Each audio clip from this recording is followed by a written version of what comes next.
I like to say it's, like adding later is easy, removing later is almost impossible. Yeah, So yeah, right. um and another philosophy that I like to have when I am, like you say, like there are different options, is that I don't think our goal, I try to make things possible, but it doesn't need to necessarily be like in your face, right? So for Right. example, we are talking about tracing, so we're like saying tracing is important, and then if you say, oh, okay, if I want to trace that function, now I need to make it effectful. Yeah. Is that could someone say, oh, this is annoying? They could, but they're not being blocked, right? Right.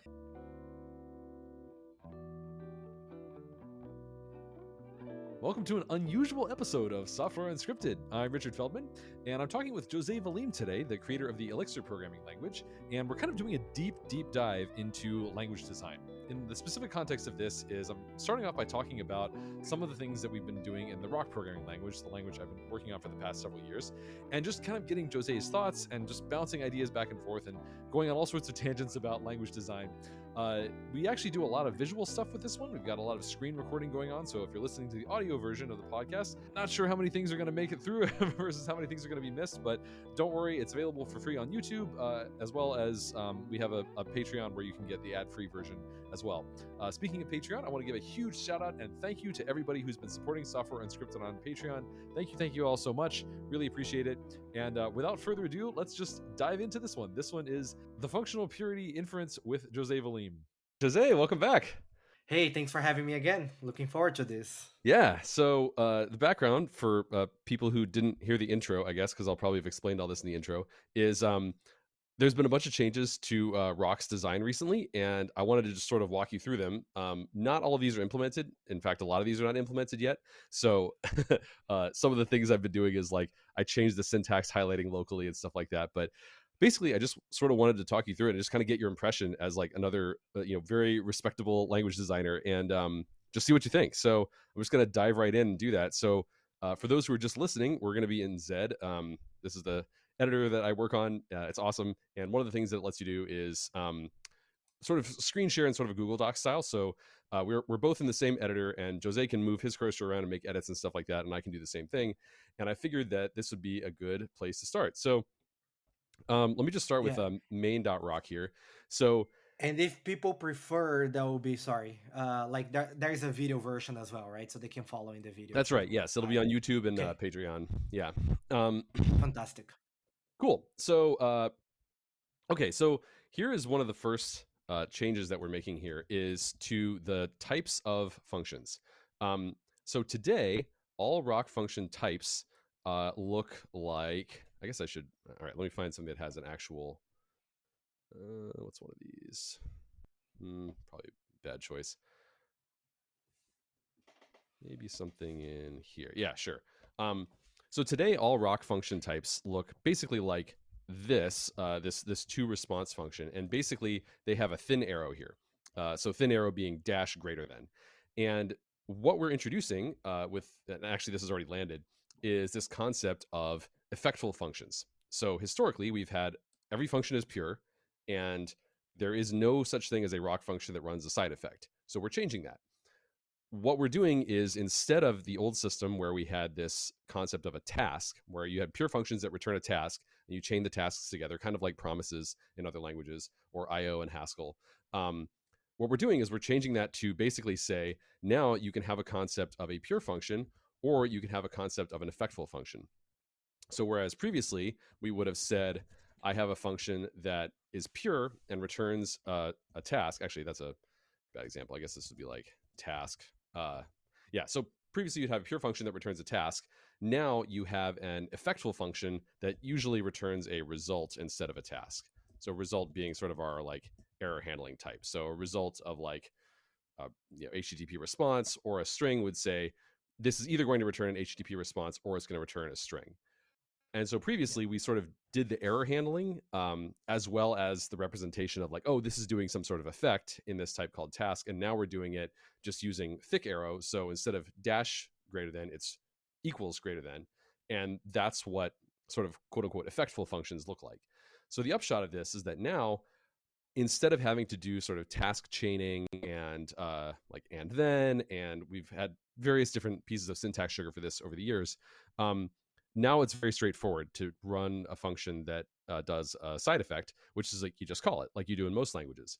But unlike most languages, now we have this first class distinction between pure functions and effectful functions in the type system, and this is fully inferred and enforced, where only pure functions, sorry, effectful functions can only be called from other effectful functions. So a pure function is not allowed to call an effectful function, otherwise it's not pure anymore. Um, so this has a bunch of implications, but one of the cool things about this is that it means that if you don't have any type annotations as a beginner, we don't even need to introduce to you the separation between pure functions and effectful functions. You can just write your program and just call whatever functions, and yeah, they're all going to be inferred to be effectful behind the scenes, but you don't necessarily care because you're just sort of learning, and that distinction is not useful to you right off the bat. It becomes more useful as your programs get bigger and bigger. Um, so let me pause there and get your thoughts on that so far. Yeah, so I think I have two questions. I may not remember both of them. So, so Okay. one was you said that it returns a result. Is that a requirement or is that a convention? The fat arrow. Gotcha. That's just a convention. So if you don't return a result, that would mean that this is an effect that can never fail. So, for example, if you have something that's just like a logger is going to be like, yeah, I just return nothing probably, because Yeah, it's a logger. It's just you run the effect of logging and then you're done. Um, if the operation can fail, which is really really common with IO, then you return a yeah. result, but you don't have to.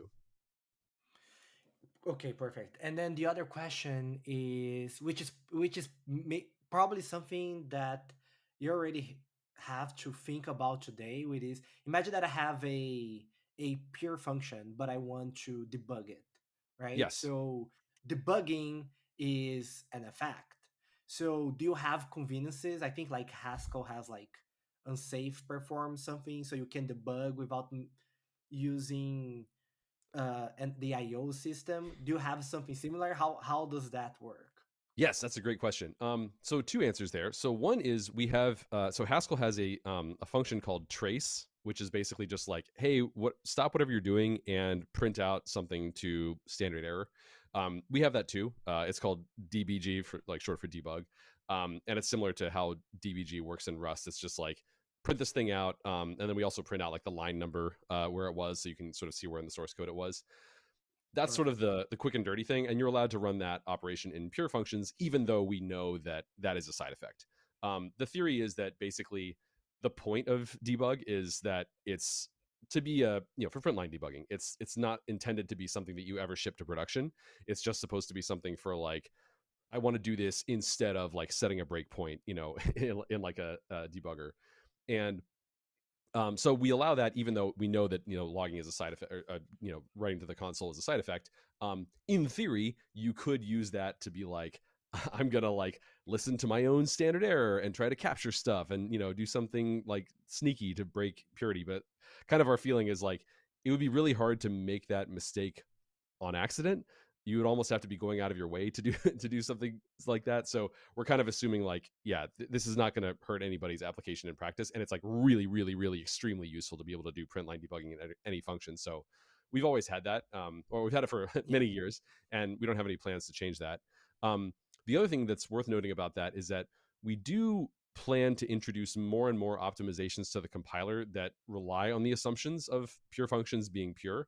So one of the rules about debug semantically is that you can't assume that debug is actually going to run, in the sense that it might get optimized away. So for yeah, example, the compiler might like run all of these things and evaluate them at compile time. And if it's evaluating them at compile time, we will actually do the logging at compile time. Like your debug output should appear at compile time if the compiler is sort of collapsing it down and optimizing it away.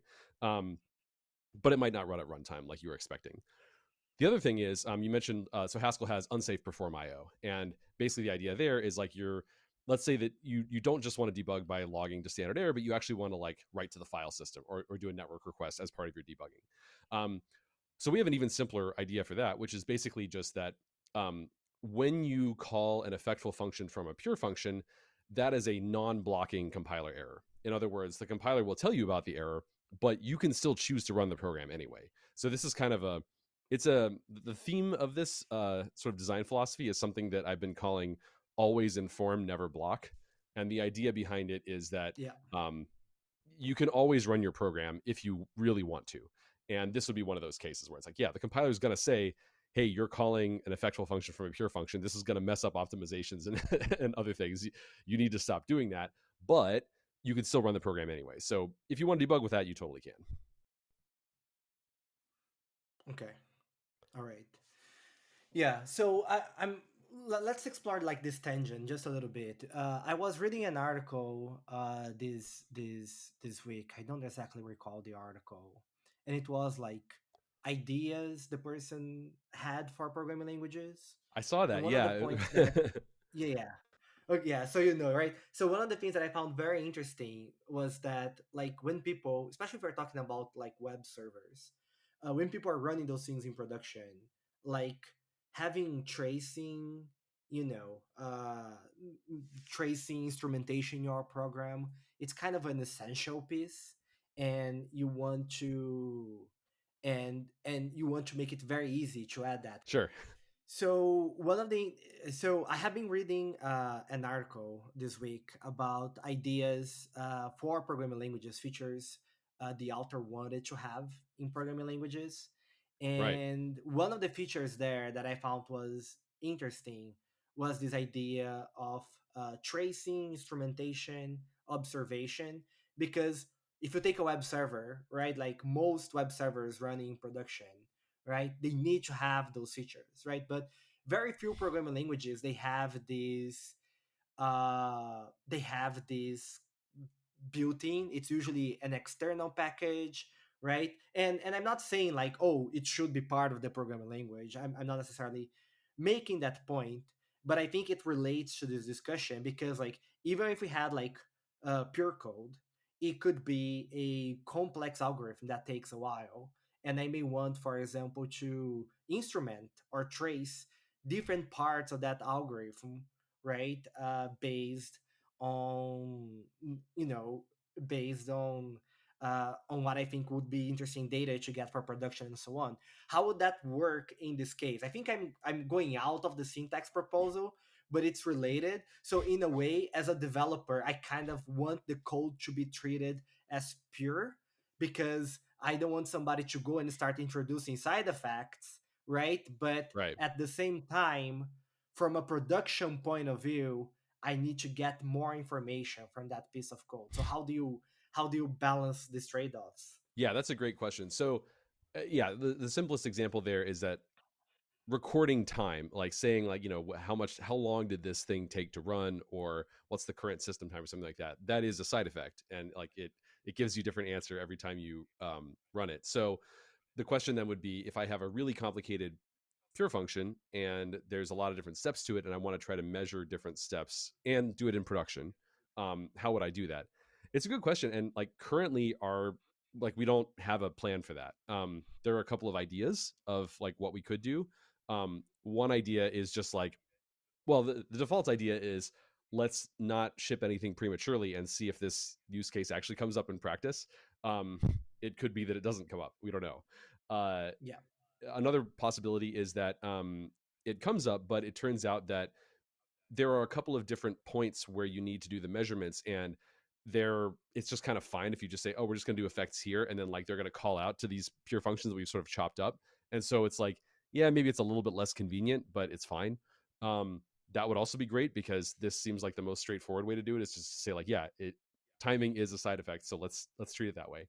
um, Having said that, there are some other options that we can do. So another thing we could do potentially is we could do something like, we have some sort of language keyword for timing specifically, where we say like time starting now to ending here, and essentially you can do that inside of pure functions, but then maybe it's like you don't get to get the value right away. It's like you have to go query the timing thing later as an effect. And so it's like when you're running the pure function, it's being written down somewhere and you can go get it later.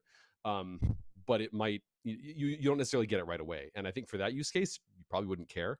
And then a third option is that basically we allow you to do things inside of pure functions, sort of like making the debug idea or the debug design more of a first class thing that you can run in production, where it's essentially like we have some sort of effect that is logging or tracing or timing or something like that, but it's only one way. In other words, you can sort of send it off, but you can't read it back in. So you can't Yeah. change the outcome of your function, but it's like we're just sort of passively putting it out there for some other system to log. And again, the understanding would have to be that this is something that's like, your program, you would have to really go out of your way to make your program depend on the output of its own logs to cause yourself bugs. Yeah. And so we could be like, Yeah. this is fine.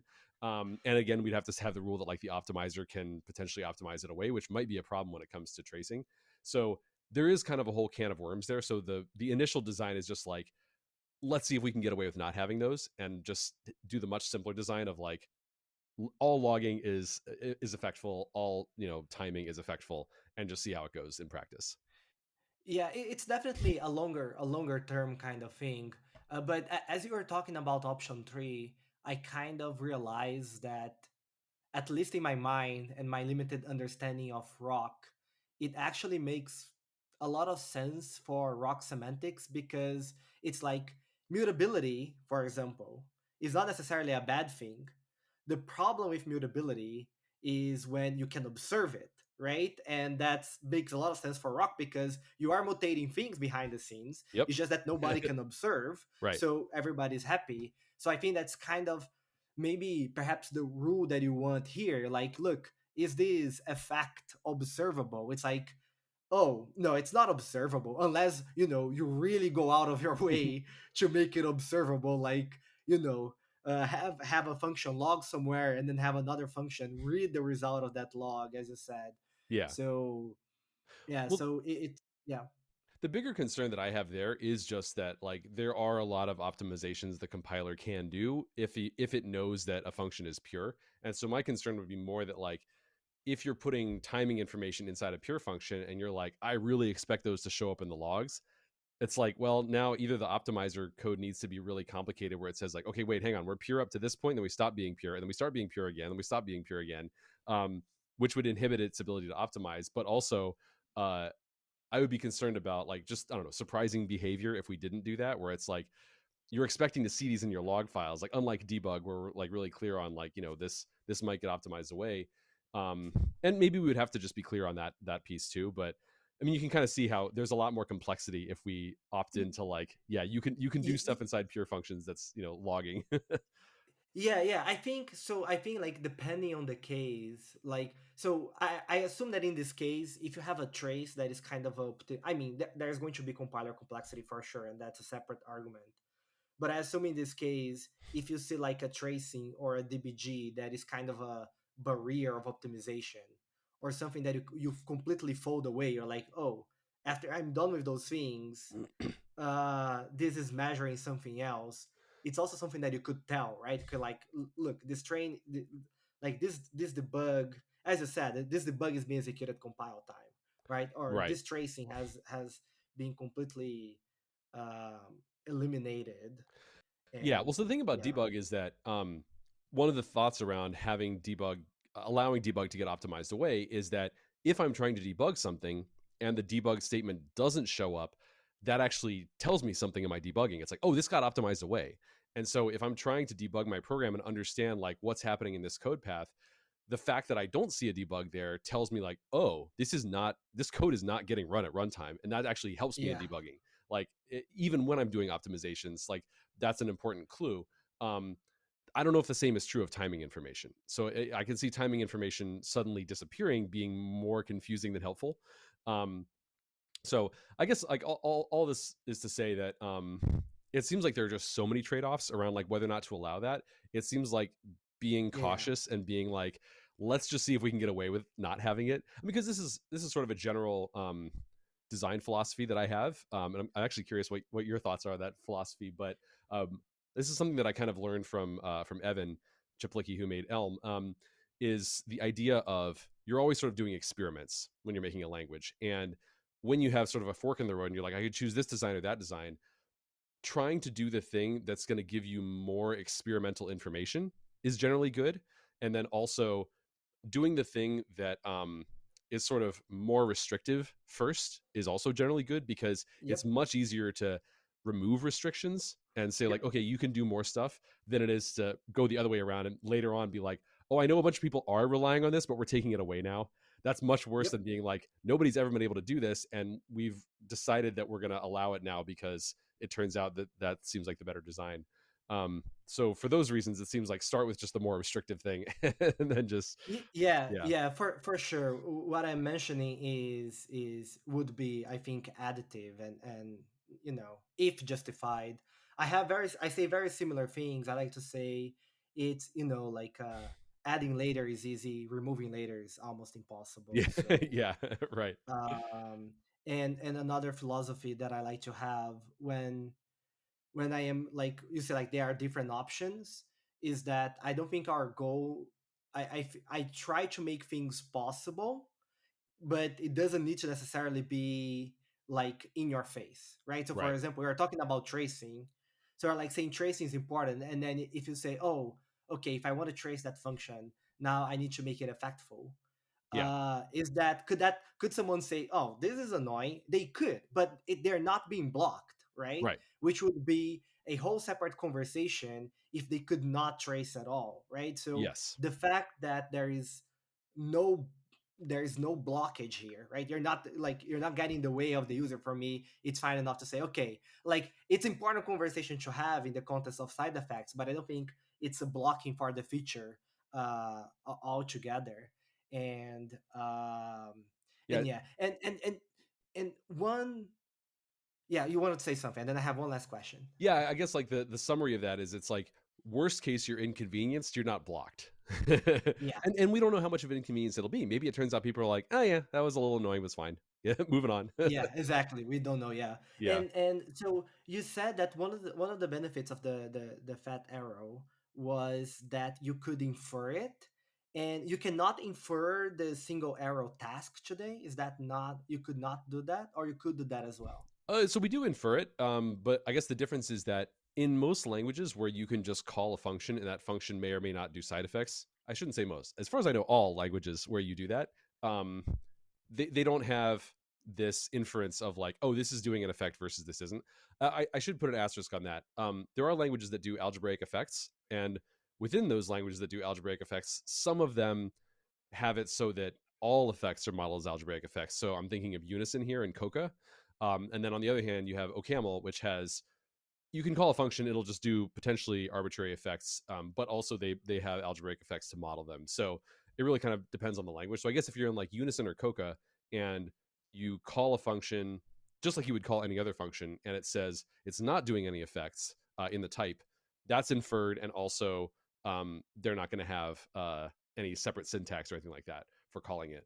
Um, Elm, Haskell, and Rock prior to this change, you would still infer the type of the task, but you still had to do different syntax to sort of quote unquote call it. Like you were still Yeah. sort of Okay. passing it You're around and pushing the stuff like that. concern to the user. Yeah. Yeah. They would have to be aware of it. Okay, yeah. I think there was, maybe you're going to remember, there is a programming language, maybe more than one, that it had a pure keyword and you had to annotate the function being pure, and you could, I mean, you yeah, you could, it would infer, but you could put pure before it to get the guarantee, which I Interesting. assume in your case, if I have a, I assume in your case, if I have a function that is that uses a single arrow, but internally it has a side effect, that is going to be a violation, right? You're going Right. to Yeah. report So you'll get a that. Yeah. compile error for that right away. Yeah. So I guess I yeah, what you're saying sounds familiar. I don't know. I couldn't name the language, but I think I have seen a language where there is a sort of opt-in pure keyword, and if you opt into that, then it will, I guess, somehow check if it's only calling other functions that are annotated as pure. But I don't remember one where it's sort of pervasively enforced. Yeah, you want to try to look it up, see if I can find it. Yeah, Um, I'm asking Claude right now. okay, nice, nice. Yeah, it's funny. I have also started to do that with a lot of esoteric programming language things. It's like I can't remember the name of a language, and I'll be like, "Hey, what's the language where this, and this is true?" And then I'll get an answer back, and I'm like, "Okay, cool." And then I'll go look up that language and like look at the docs and be like, "You didn't hallucinate that, right?" But it's like that two-step process of asking a large language model, like, "What's the answer to this question?" and then going and verifying it by finding an actual website that like confirms it. Way faster than the old way of just like trying to, web search my way around to to find it. Yeah, I'm also using Claude a lot. I mean, a lot for like just exploring space or having like kind of, I mean, rubber duck, right? But especially with like with languages proposals or like language exploration, it's kind of good. Most of the time, I'm not very happy with the response. I'm like, no, you're wrong. Like this doesn't make sense. But Yeah. just having somebody between quotes to have that conversation, it already speeds up the process considerably Well, another than thing I just like, stating. and actually this is maybe a good segue to jump back into the code real quick. Another thing that I've been doing a lot of is, okay, well, let me give a little bit of context here. So we made a couple of other changes related to this purity inference thing, and there's other changes I want to talk through. One of the changes that we made is syntactic. So our functions our syntax for lambdas used to have an arrow in them.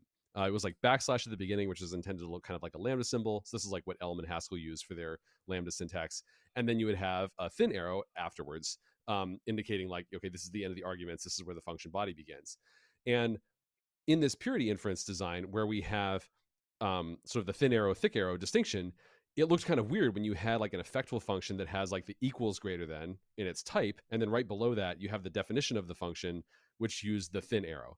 It was like, wait, is this a pure function or an effectful function? It's like you could learn pretty quickly, but it just looked like a little bit incongruous. So we decided to switch to a lambda syntax that does not use arrows at all.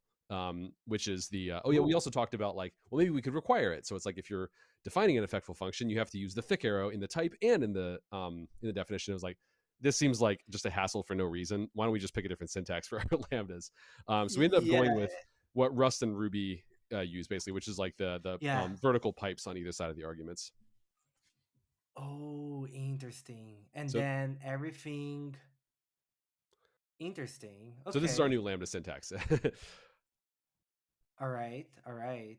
So okay, and then I assume if you want to do, can you show me a because I think you have a guard. What do you call the when?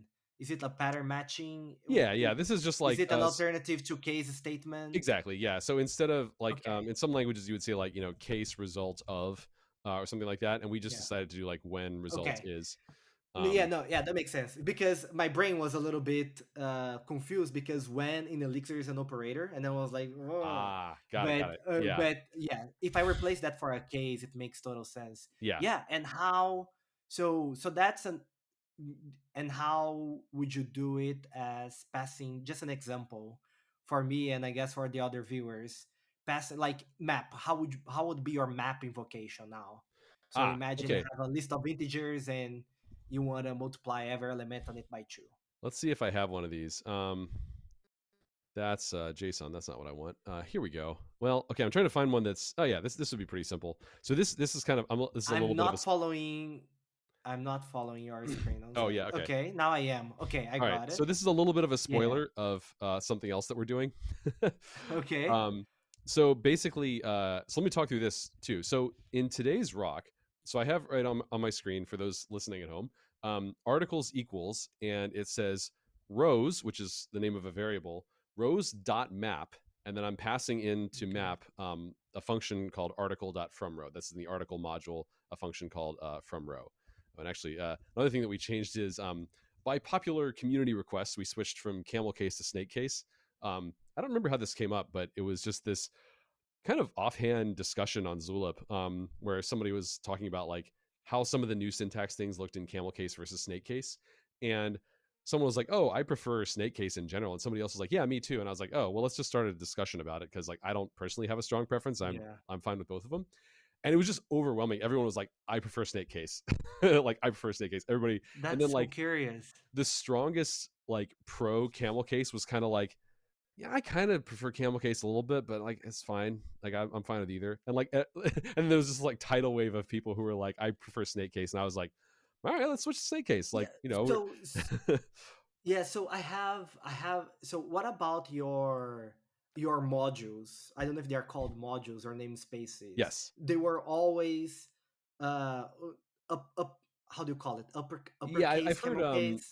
yeah, I've heard Pascal case because I guess Pascal used this, or Okay. caps case. But yes, it's like they're capitalized, and then like after the first letter, they're camel case basically.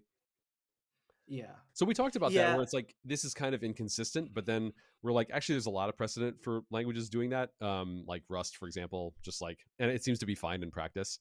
No, So I don't think it's inconsistent actually, okay, because it means that you have visually very good distinction that those are two very separate things, right? oh, that's a good point. Like, That's true.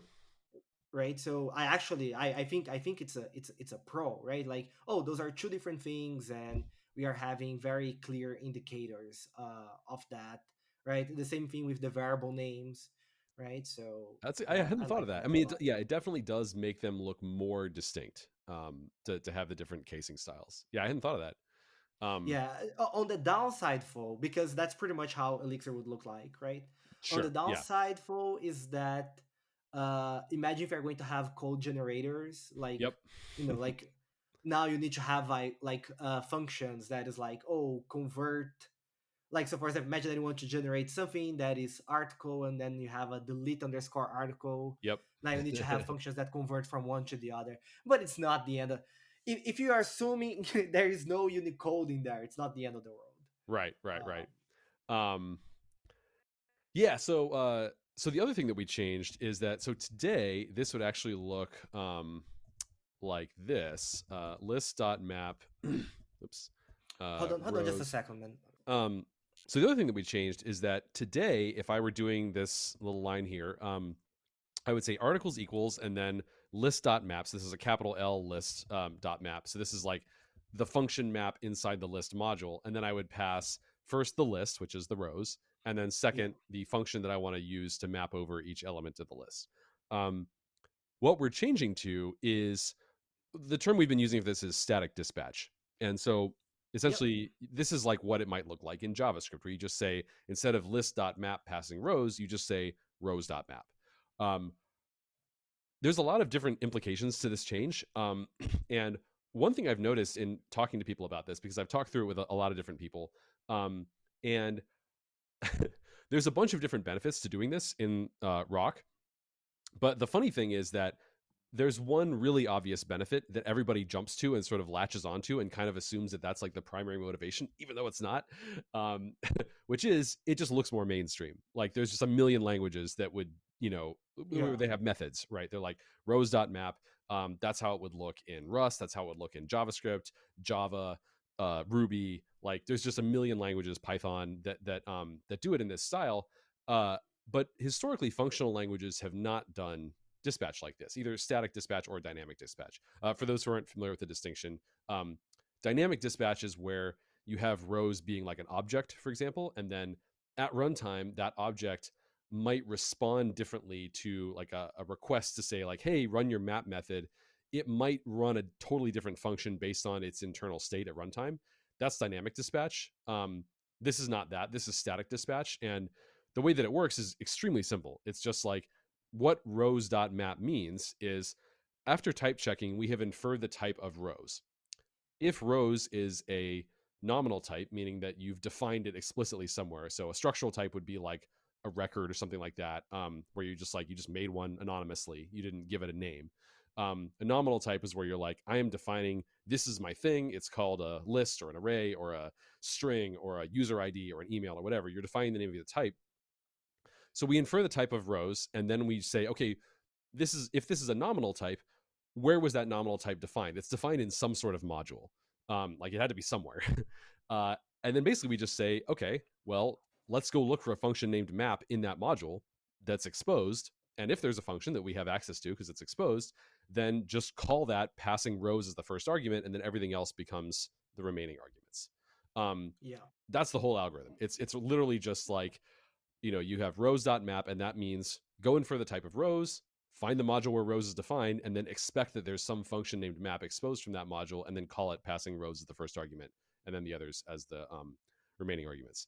Which gets me to Yeah. another thing that we've changed, which is that we switched to the like. Wait, hold on, hold Okay, on, sorry. hold on. All right, all I right. have I have thoughts on this one. Okay, yes. Uh okay. So I think I like a lot the conciseness that comes out of it. Hmm. But I think it also has, and I think like developers, they will generally be like, oh, less to write, more familiar, yay, right? But I think one of the things that I maybe the cause consequence relationship is not what I'm going to say, but I also I would remind that some of those object oriented languages, they put themselves for a lot of trouble to make that extensible, which is not what you want, Mm, right? I mean, even in Java, I think a lot of the times you can figure out the exact place where it's going to dispatch at compile time, right? But the thing is now, because people are calling rows.map,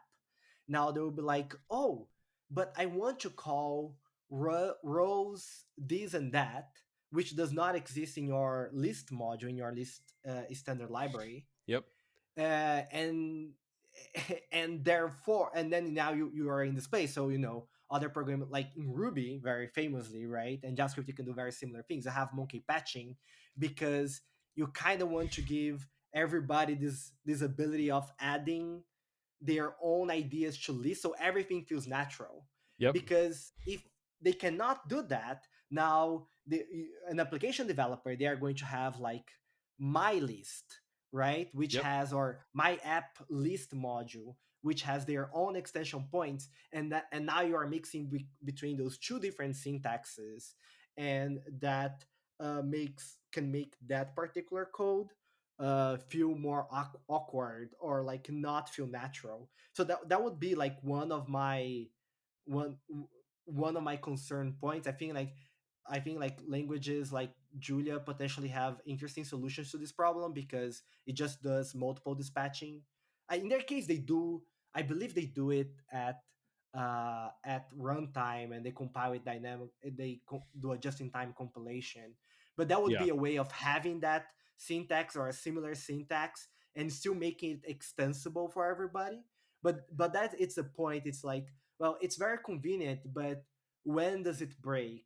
And the Right. other thing that it's kind of associated to that, and the whole idea of extensibility, and I think sensibility, I think we would have very different approaches to it, which is like, but it's like, well, now you have this kind of feeling, depending on how you go. If you say, look, no, you cannot extend it, right, which is a fine decision, Yes. it can change the dynamic, in the sense that now people, they want their contributions to go to the list module, right, because Yes. it's the only way for it to have that functionality that they need without looking awkward, right, and then you are putting yourself in a position of being a bottleneck, uh in some sense, right, you get what I mean, in the sense of like Totally.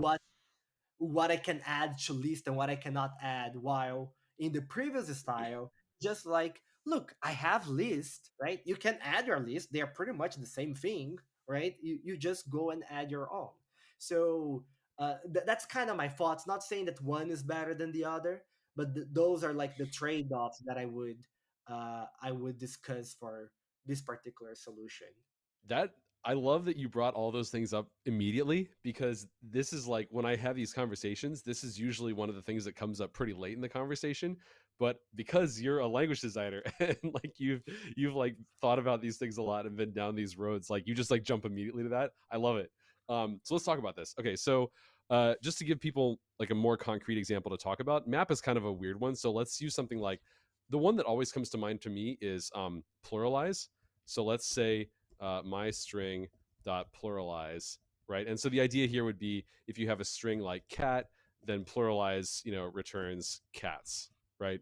But then you get like more complicated ones like cactus is supposed to pluralize to cacti, and like so there's a lot of like weird edge cases in English and stuff like that around pluralization, and also different languages have different pluralization rules.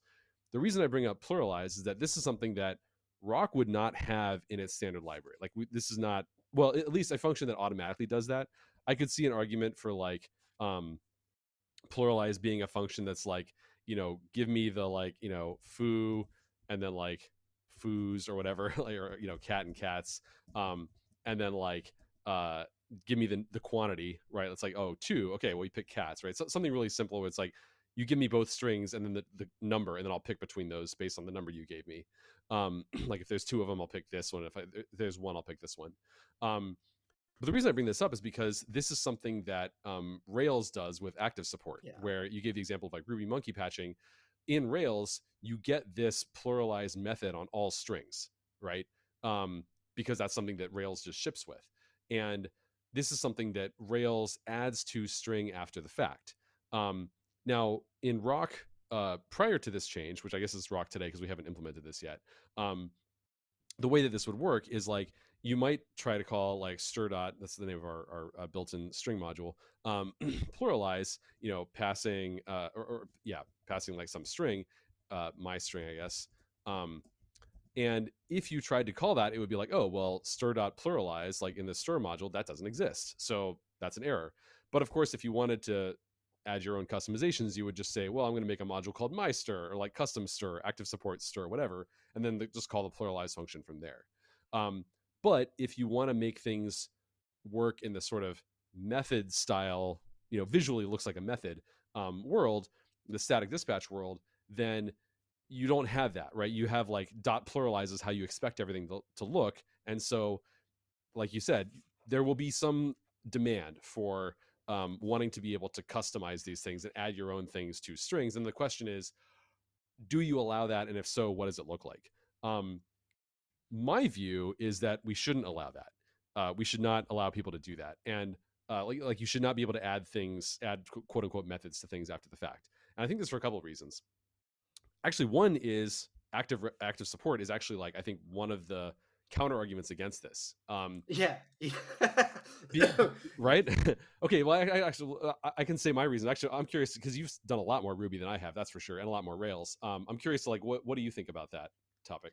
It's a global namespace, right? Effectively, that anybody can change. So Yeah. you have to deal with conflicts. You have to deal with things injecting things that you don't expect or changing the behavior, right? Because that's also the other thing that you have in Ruby, that you can change existing ones, right? Hmm. Which causes all sorts of other problems, right? So I feel like yeah, so I'm not, yeah, exactly, I'm not saying you should have that. I'm saying that it's going to be you can be putting yourself on the other side of the coin, but which is like, well, if everybody's going to look at roles.map and they're going to say this is what feels natural, right? And now you're telling them that their other code feels unnatural, and and and Right. for the main data structures of the language, right? But yeah, but as you're talking about Ruby, I actually realized, so let's assume, maybe this is not, so let's assume that we don't want to do monkey patching, and let's not necessarily talk much about that because Yeah, we're not going to do uh monkey patching. yeah, That's I for think sure. both of us are convinced. But as you're talking about Ruby actually introduced the feature of refinements, right? Which I don't know. I don't I know about think, this. How does that work?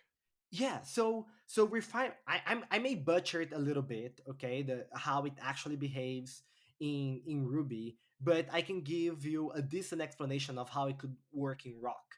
And basically, the idea would be that you could use the lexical scope, so you can put anywhere in your code to Ah. say, well, in here, I am bringing to the list type the functions full bar and bass. Hmm. So in that particular scope, they can bring those things and augment and extend how those things look like per type, which is better than being, so in Elixir we can kind of, so many programming languages allow you to import things, so you can import things, so things are not, you don't have to use the fully qualified name, you can simply use the function name, right? Right.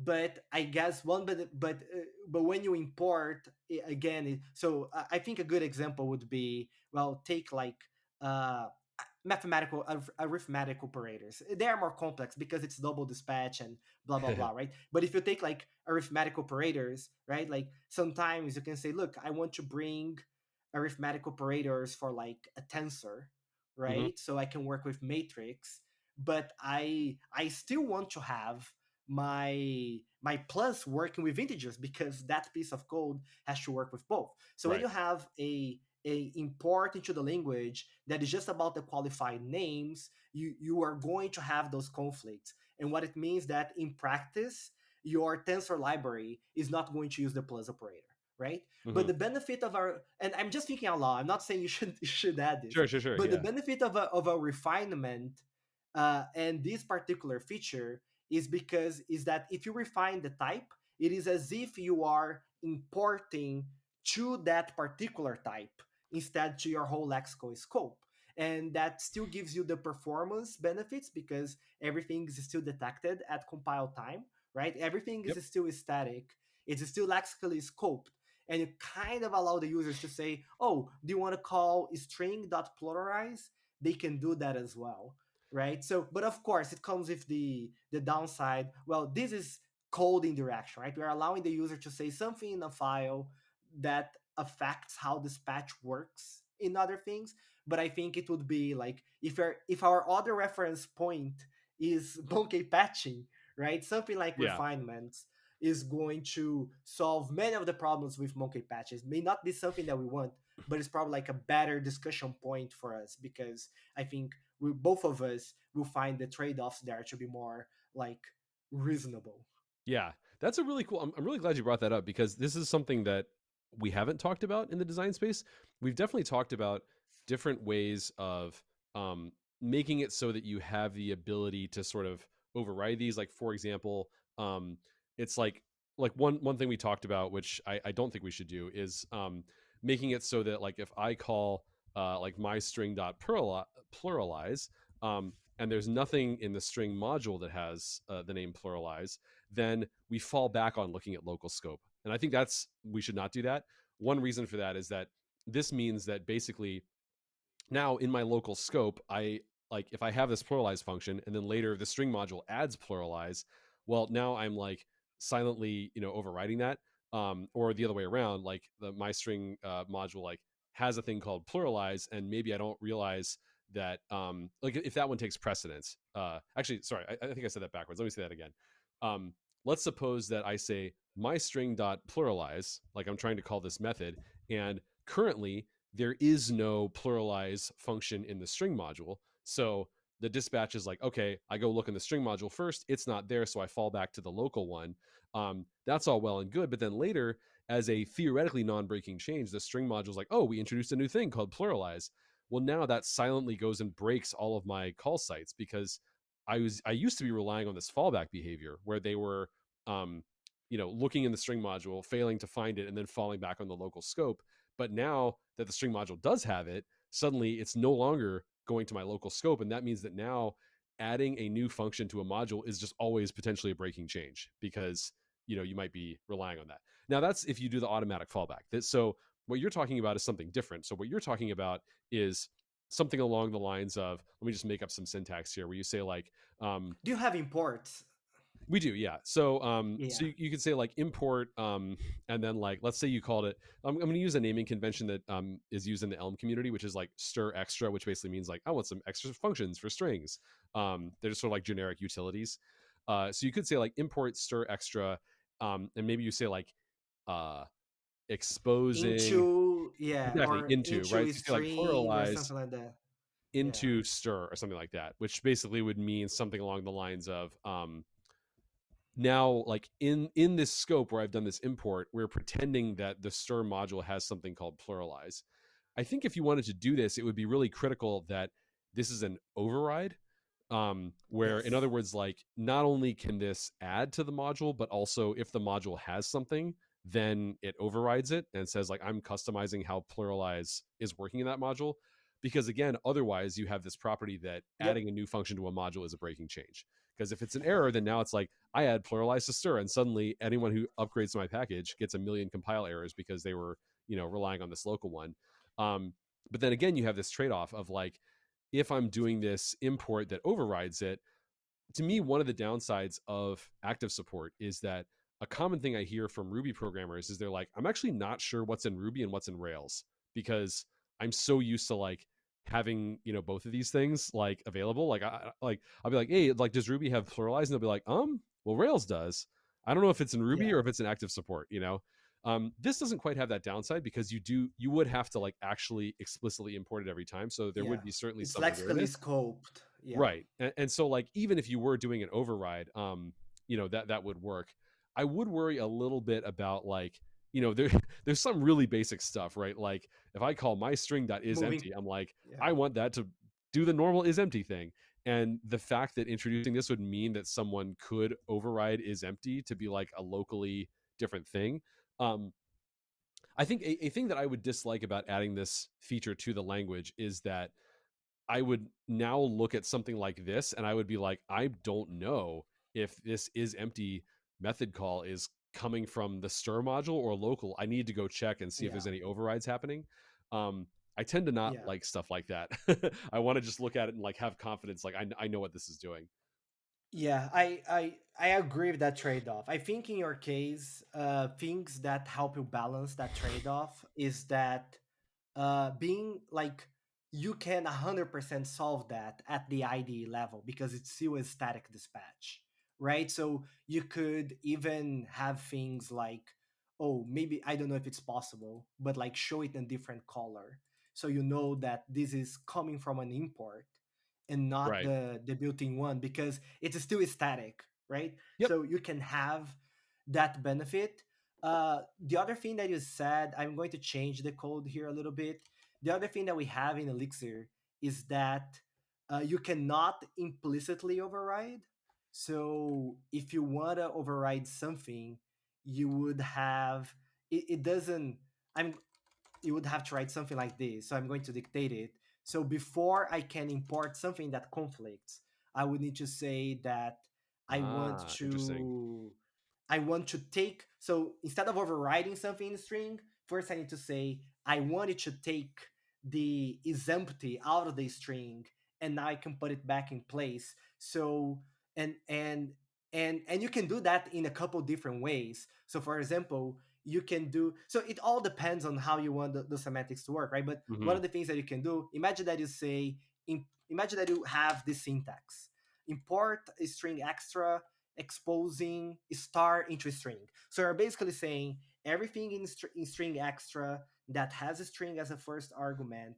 I'm not arguing in favor of star, but just for the Yeah. discussion purpose, Sure. right? Like you want to do that you want to have everything that goes into a string. You can still allow that, but if you call is empty and now you have two things imported from different places, then you can raise only when the conflict arises, Hmm. right? So it means that somebody can bring their extra without typing everything out, and only at the moment that there is some conflict, you're going to say, oh, you need to tell me which one of those two is going to win. And in Elixir, the way that we do that is by, well, you have to take everything out and just leave one there in place, right? Yeah. So um, yeah, and then there are other things like, and then this introduces other issues in the sense that if you imagine that I have is empty in string extra and I bring that into a string, and now you do a new rock version that adds is empty Yep. into the string. Breaking change. Now your code, yeah, now your code fails to compile, and then everybody's going to be like, okay, that's easy, we're just going to go and remove the is empty from the string, Hmm. right?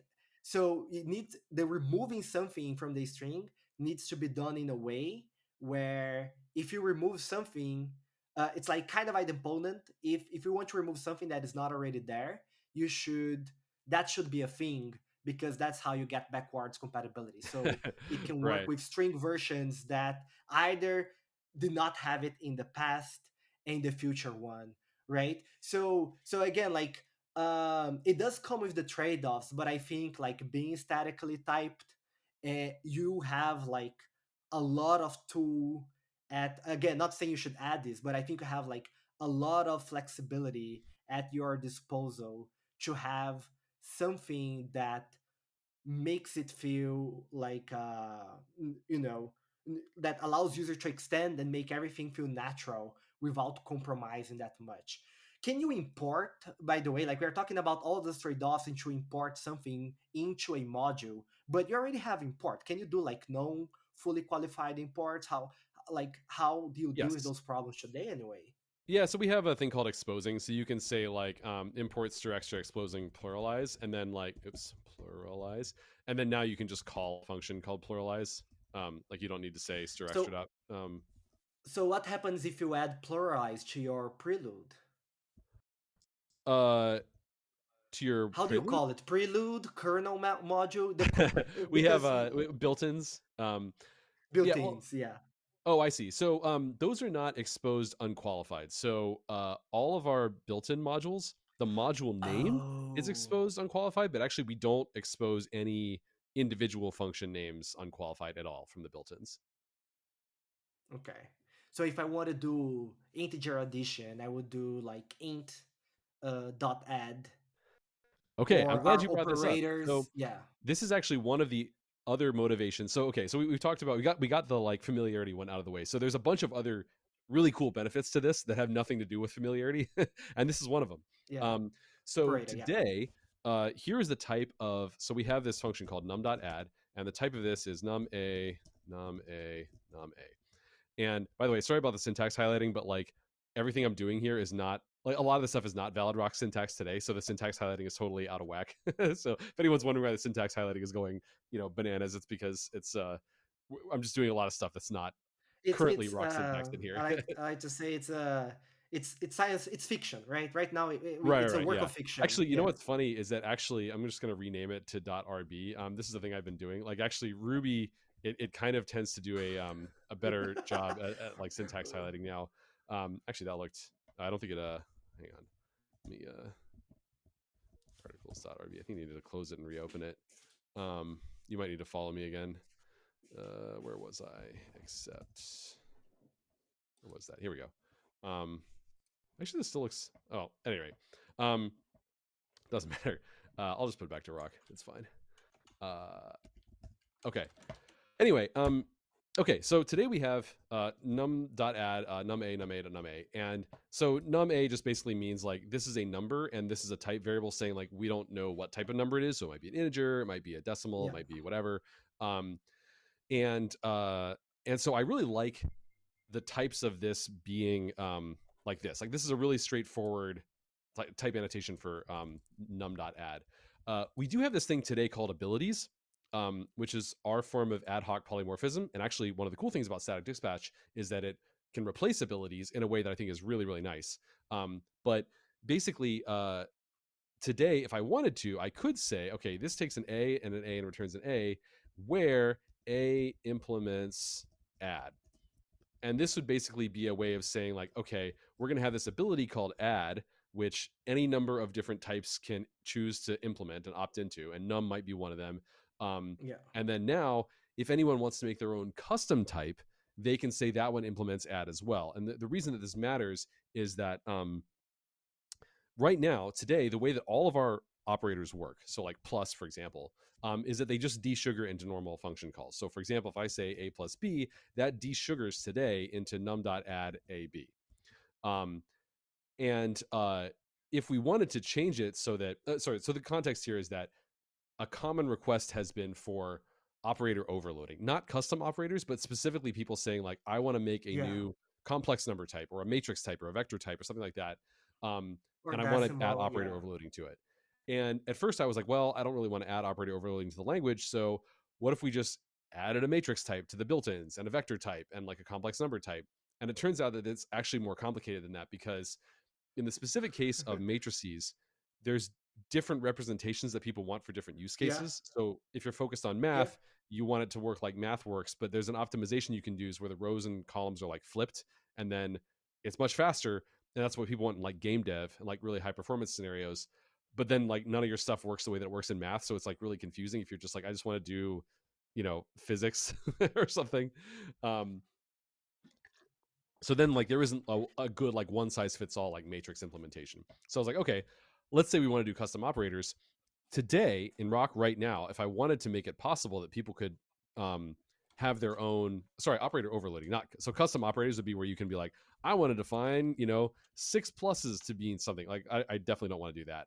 Like Haskell does that. Elm used to do that and then removed it, and I think that was the correct choice to not allow that, because custom operators just, Yeah, your code can just start to look like, symbol soup, and I don't want that. But overloading, okay, fair enough.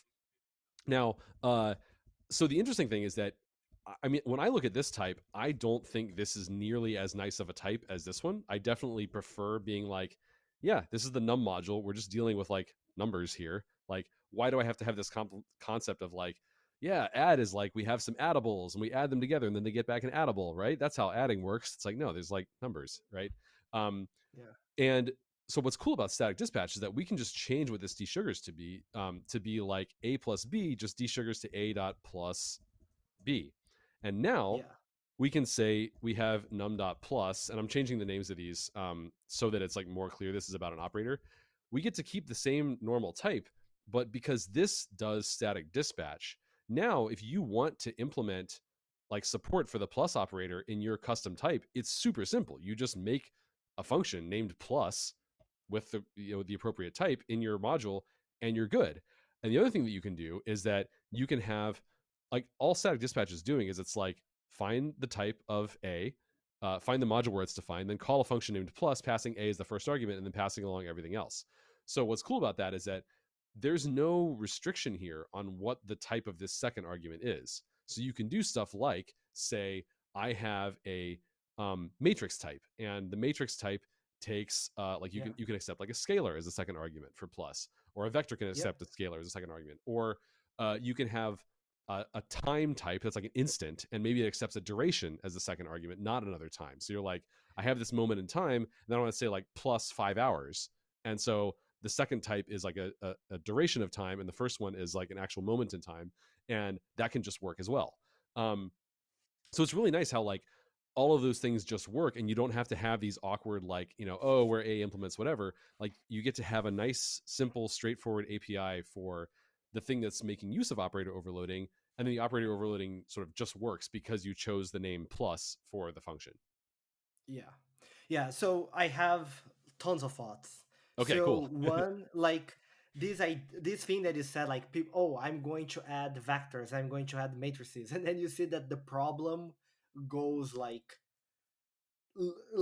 when you look at it, it's like, oh, it's way deeper, right? So Yeah. that's for me like, so one kind of a rule that I have, it's kind of like a no cheating rule, which in my and in my case it kind of eventually boils down to macros and having a lot of Elixir being implemented in terms of Elixir, because for me all the rules that I have, it's not all, but the idea is that all of the tools that I have available to write the language, developers should have available for them to extend it, right? So that's kind of like uh, I think it's very related to this discussion because they're talking about extensibility and the idea that is said very well that people, they want to write code that makes it feel, so I mean using natural, right, like between quotes, like that Hmm. makes it look like code that is in the standard library, right? Right. But in a lot of the things in the standard library, it's like, yeah, you have to ask the core team and the core team has to decide, Yeah. right? And so kind of a rule that I generally have is like no cheating. So if there is something that I want to use in the language, I should implement it through a mechanism that other users can do it. But Hmm. it's not like I applied this to everything because yeah, Elixir has operators and I define the operators. You cannot define your own, Yeah. right? So it's a very clear place. I'm saying like, okay, yeah, and we do have like uh, a handful of operators that we don't have a use for them.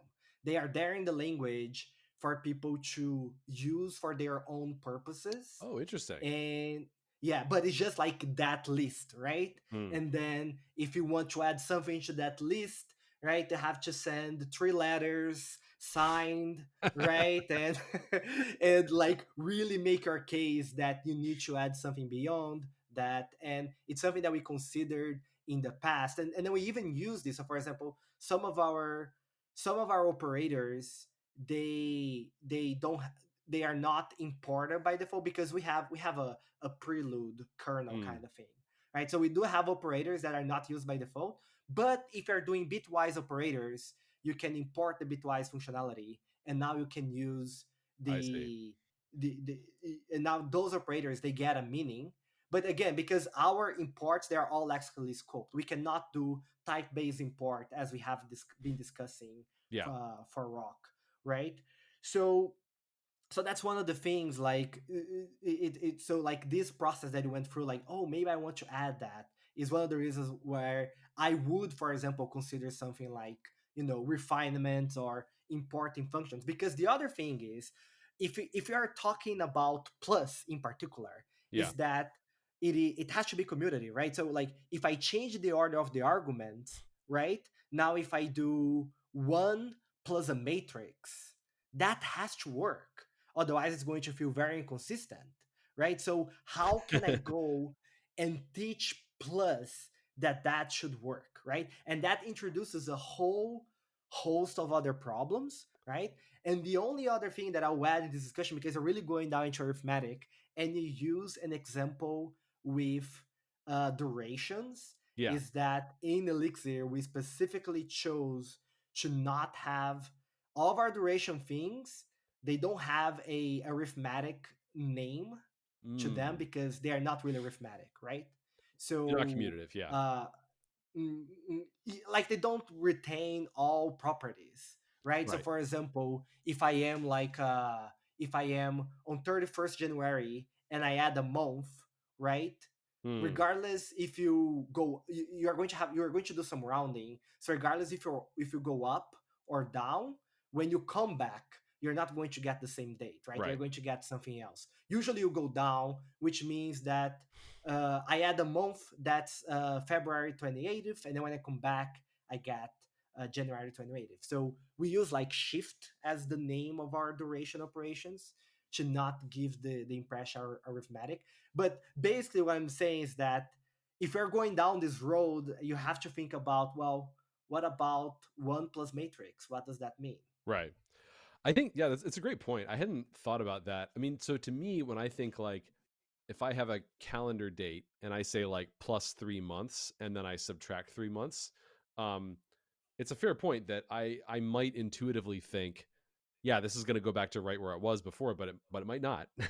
um, and like the day might have changed, which is a great point. Um, I hadn't really thought about that. Yeah, normally when I see plus, it is commutative, but at the same time, I also really like how this moment plus 3 hours reads. Um, but it's a fair point that maybe it's error prone. I guess that is sort of like a separate question of like when should we apply these? Like, given that we have made it possible to do these things, should duration and like time do that? And I guess that's kind of a separate API question. Um, Yeah. the main thing was just like one of Rock's goals as a language is to be useful in sort of like the long tail of use cases. And so something that is important to me is like if there's a way that we can accommodate, like open up a category of use cases such as like scientific computing or game Yep. development, physics simulations, whatever, um, without sacrificing the things that makes the language nice in the other use cases, then I want to strongly consider that. And this is something that's been sort of like we've had quite a few people show up and be like, love this language, this seems like really awesome, do you support custom operators or operator overloading? And we're like, no, Yeah. not right now. And they're like, ah, bummer, all right, see you later, you know. And it's like for some use cases it's just like that's such a critical thing. The most extreme example of this that I heard was Casey Muratori, who does a lot of game development, like game engine development, talking about how he basically writes C, except that he uses a C++ compiler, and literally the only thing he uses it for is operator overloading, and he just ignores the rest of C++, the language. He just wants operator overloading because it's just so much easier to read and understand complicated math things. One of the conversations we had on Zulip was somebody gave an example where he was like, I was like, yeah, can't you just like call the function? Just be like, I have my custom whatever thing, and I like call the functions with like names and they don't have symbols. And he gave an example, and he was like, literally, while I was writing this out, when I was translating it from the direct function call style to the if we had operator overloading style, I spotted a bug that I had in the original implementation that I didn't notice because it was function calls instead of symbols. And I was like, yep, yeah, I see it. I see what you mean. um, so anyway, so actually, there's another interesting implication of this change where, like, we can use this instead of abilities. So abilities are a form of ad hoc polymorphism. Yep. Static dispatch is also a form of ad hoc polymorphism. So they both do sort of the same job, or can be used to do the same job. But a difference that I really, really, really like about the static dispatch approach is that so in Elm has this beautiful property which Rock used to have before we added abilities, and which we lost when we added abilities, and which we could get back with static dispatch, which is that if you look at the docs for an Elm module, it's really, really simple. It's like, here's the types and here's the values. That's it. It's like, here's the types this module exposes, which might be type aliases, and there may be custom types. And then here's the values, which almost all of them are functions. Maybe there's like some constants in there. And it's like, that's it. There's nothing sort of secret, hidden. There's not like other stuff. It's like, this is it. It's just the types and the values, and that's it. We used to have that property, but now we have this third thing, which is abilities. And it's like, now part of the API is like, you have to look at each individual type in the module and say like, okay, wait, hang on, what abilities does this type expose? Because that's actually more functionality that's Oh, in the module, yeah. but it's not part of the top level, concept of like, here's what all the things are. It's this separate category of functionality that you don't see just from looking at what the module exposes. And what I love about this is that it changes that, so that now, really simple example, this is equals. So like today, right now, if I say like A equals B, then that desugars to bool dot is equals A comma B. And in this world, it would instead desugar to A dot equals B. And what that means is that if I'm making my custom type, I'm making some new data structure like a hash map or whatever.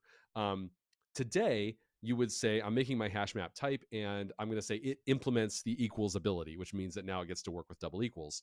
But in this world, you don't do that. You just literally write a function named equals, which takes, my hash map, whatever, Yeah. like takes two of those and returns a bool.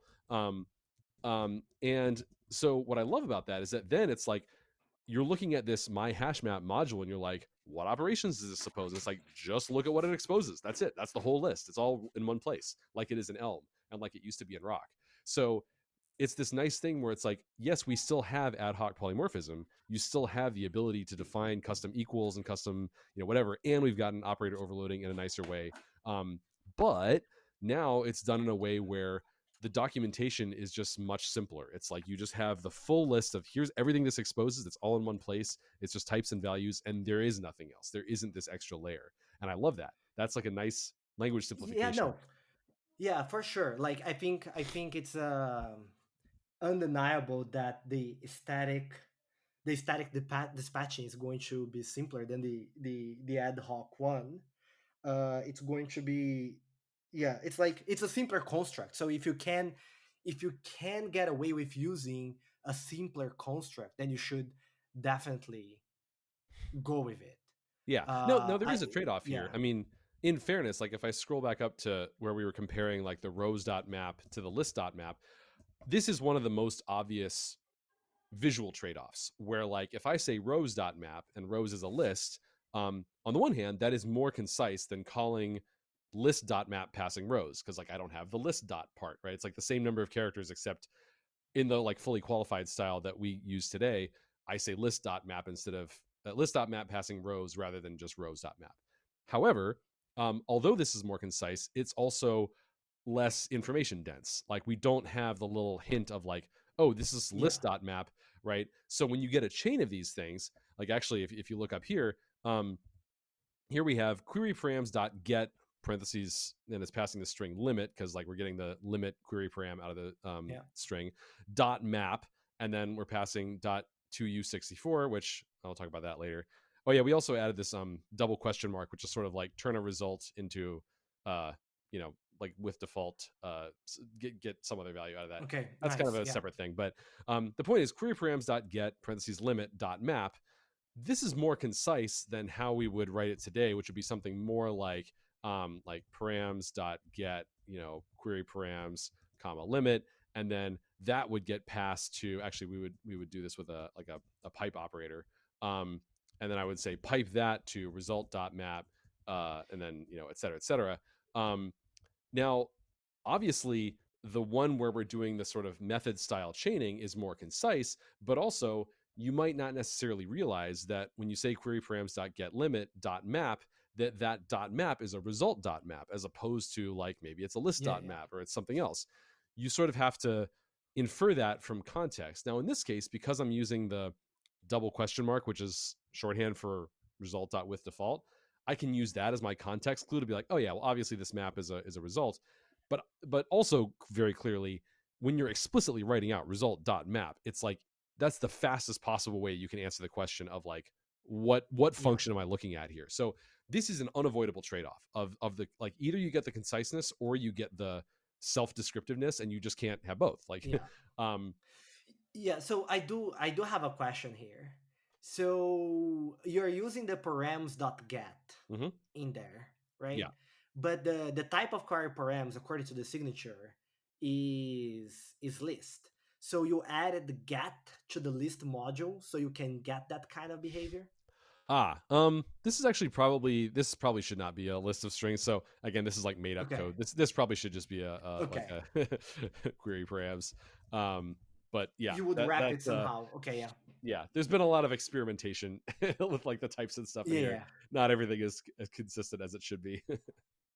Yeah, yeah, but I think yeah, like so to try to wrap this one up in case we have to do other things is yeah, I when it comes, so it's a static dispatch based on a single argument, hmm and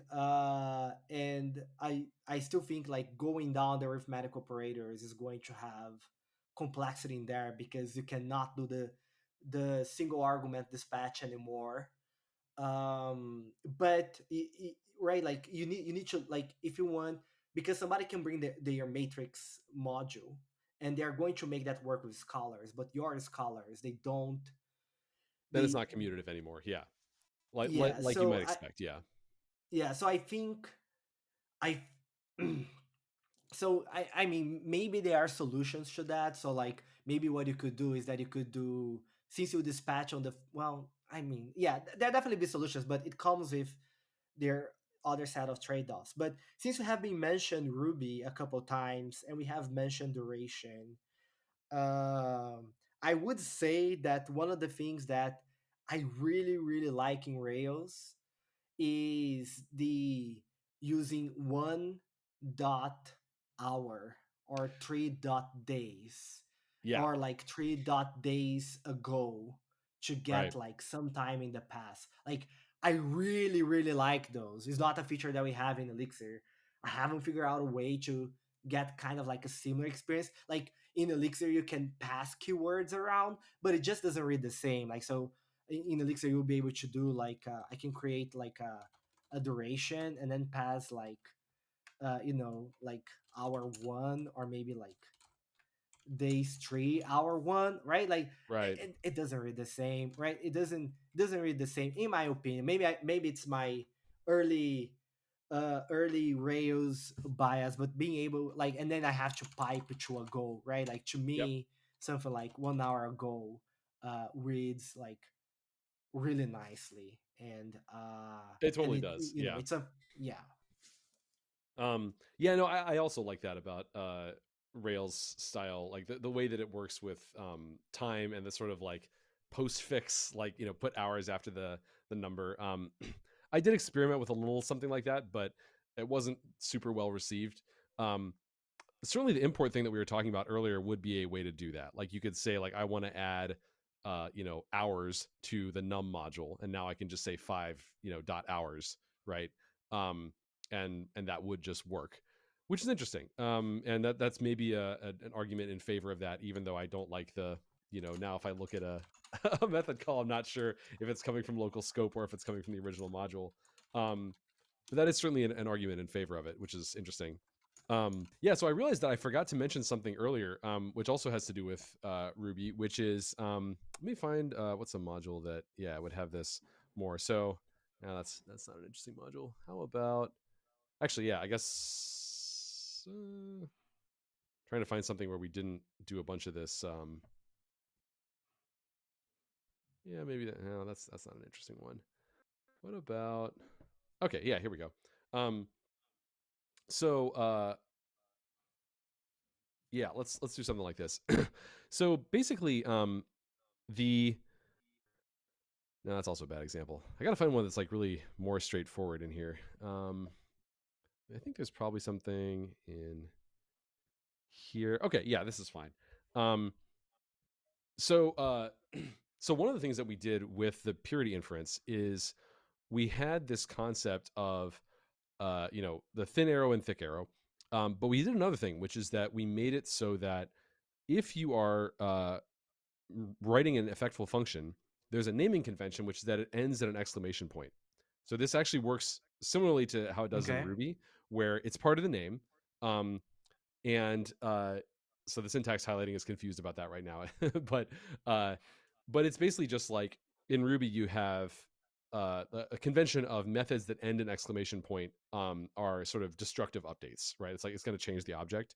Similarly, we have this idea of if the name ends an exclamation point, that means it's a function that's doing side effects, as opposed to one that's a pure function. Um, and we also enforce this with a warning. So the idea is that now I can look at a glance inside my function and be like, oh, like here's where all the effects are happening. So like I have this db.articles.list, for example, or db.articles.insert, and those have an exclamation point at the end of the name because it's a side effect. It's like actually writing to the database or getting something out of the database. Whereas in the stuff we were looking at earlier with like .map and uh, you know like there's just a lot of like pure functions, or like request.body, right? Getting the body out of the request, that's a pure function. Like decoding as JSON, that's a pure function. But then you have something like doing database stuff, and that's an effectful function. And so again, this sort of propagates. And one of the things that was really cool about like this was in this code I had this authentication logic, which, let me pull that up, where I was parsing the user ID out of here. And I was like, oh, okay, so I need to like get the JWT. This example, by the way, I probably should have mentioned this earlier, is the real world example. So this is like this project where they give you a big API spec, and you can build a front end for it or a back end from it. And the basic idea is it's like a much bigger alternative to do MVC, where it's sort of like a blogging, like article posting platform. Yeah. And it's just the idea is to see how implementing something big looks, or like substantial looks in different technologies, like different languages, different frameworks, and stuff like that. And so this is what we're implementing here. And they use JWT for their authentications, like JSON Web Tokens. And so one of the things that happened to me when I was implementing this was I was like, oh, okay, so we're gonna like parse the user ID out of the request. So we use JWT secret and get the request. And then I was like, oh, I need to get the current system time to see if the JWT expired or not.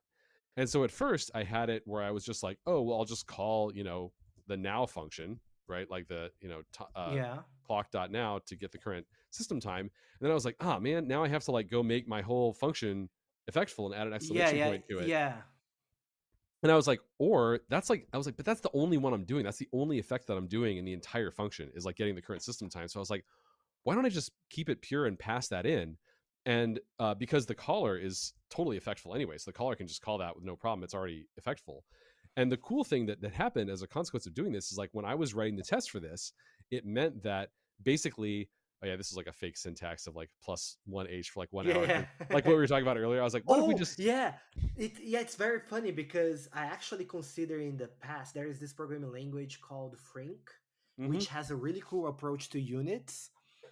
And I thought that I've mm, I thought that maybe I could have a feature similar to the one that we got in Rails using units, but it's a whole separate conversation. It But is, yeah, go yeah. ahead. um, but anyway, so the idea I had here was just like, what if you could just import H unqualified? And it's like, this is just like syntax sugar for like, if I say 1H, that means like call a function named H passing 1. Um, Yeah, yeah.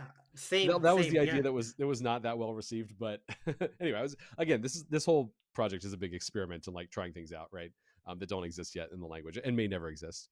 At any rate, but the point was when I was writing the test for this, because I had accepted the system time as an argument, that means that I can now write this whole test just being like, yeah, I'm just going to make up a current system time. And like this test, because it's not doing any effects anywhere in it, it's just 100% pure functions. Not only can this test never flake, but also one of the many things that we want to do with pure functions in the future, and like this semantic knowledge of like, which functions are pure, which ones are effectful, is basically saying if you have a test that is just all pure functions, like nothing in the test is calling any effectful functions, we can cache that under the like the hash of like the source code that went into the test. In other words, if Ah, yeah. if none of the source code of anything that is involved in the test changed, then we don't need to rerun the test. We're like, okay, this is all pure functions. None of the source code of the pure functions changed. A property of pure functions is if you call them passing the same input arguments, which all have to be hard coded, you're gonna get the same output every time. So like, don't bother rerunning that test. And this is something that Unison has today, which is really cool. They do it in like a slightly different way because of the different ways that Unison works as a language. But again, it's like this could really make your test suites run a lot faster because most of the time, most of your tests don't need to get rerun, especially when you have things like some test that's just like for some helper like utility library or something, or like not library but like module, right? And it's like, I wrote this a long time ago, it never changes. It's just like I wanted to write some tests for it, but now Yeah. every single time I run my test suite, I'm paying for that. It's just taking a little bit longer, a little bit longer. And usually when you're making a change to a big code base, it's like most of the tests that you're running are going to be like stuff that's never Yep. going to change. And it's just like it's just a matter of course that they have to be run because the testing system doesn't really know for sure whether it's safe to skip them. But in this case, we could know that this is totally safe to skip because it's like, yeah, this doesn't actually depend on the real current time.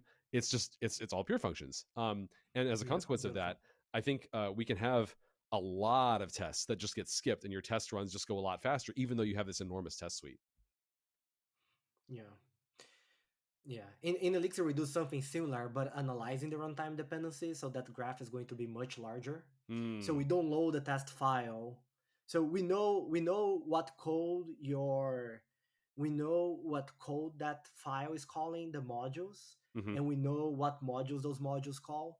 So there is a graph, which is the graph that we already use for incremental compilation. Yep. So we just use the same graph for incremental compilation to know which test to run, right? But because it's a runtime graph, runtime changes they are very easy to propagate around, right? Any Sure. reference is going to build a large graph, and what you have here is going to give you a graph with better properties, right? It's like, oh, you can do things way more granular.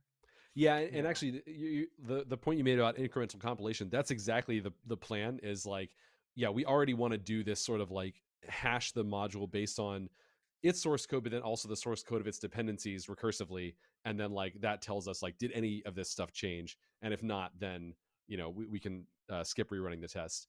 And also that tells you like, do you need to bother recompiling it? Because if none of it changed, then yeah. it's fine. But yes, we can do all that statically. Uh, I did want to mention Yeah. something else that goes back to what Wait, we. wait, wait. Oh, sorry. Go ahead. Okay, so I have something about the exclamation mark, the bang. Okay, So I can talk about it now, or you can go talk for it. your thing if it's really okay. Right. So Elixir has kind of similar thing for the bang, for the exclamation mark, where we but we use it for exceptions. So for example, so it Ah, would be kind of our equivalent to unwrap, right? I see. So that's, yeah, I'll leave it at that, right? And so I like generally the idea, and Rust has something similar where they use the bang, I think, for macros. Yep. So I like the idea of using bang in general for annotation. However, I'm not sure if I agree with the rock one, and Okay. the reason why I'm not sure, it's because of something that you told me, which is that a new user who wants to rely on inference, Hmm. they don't have to worry about.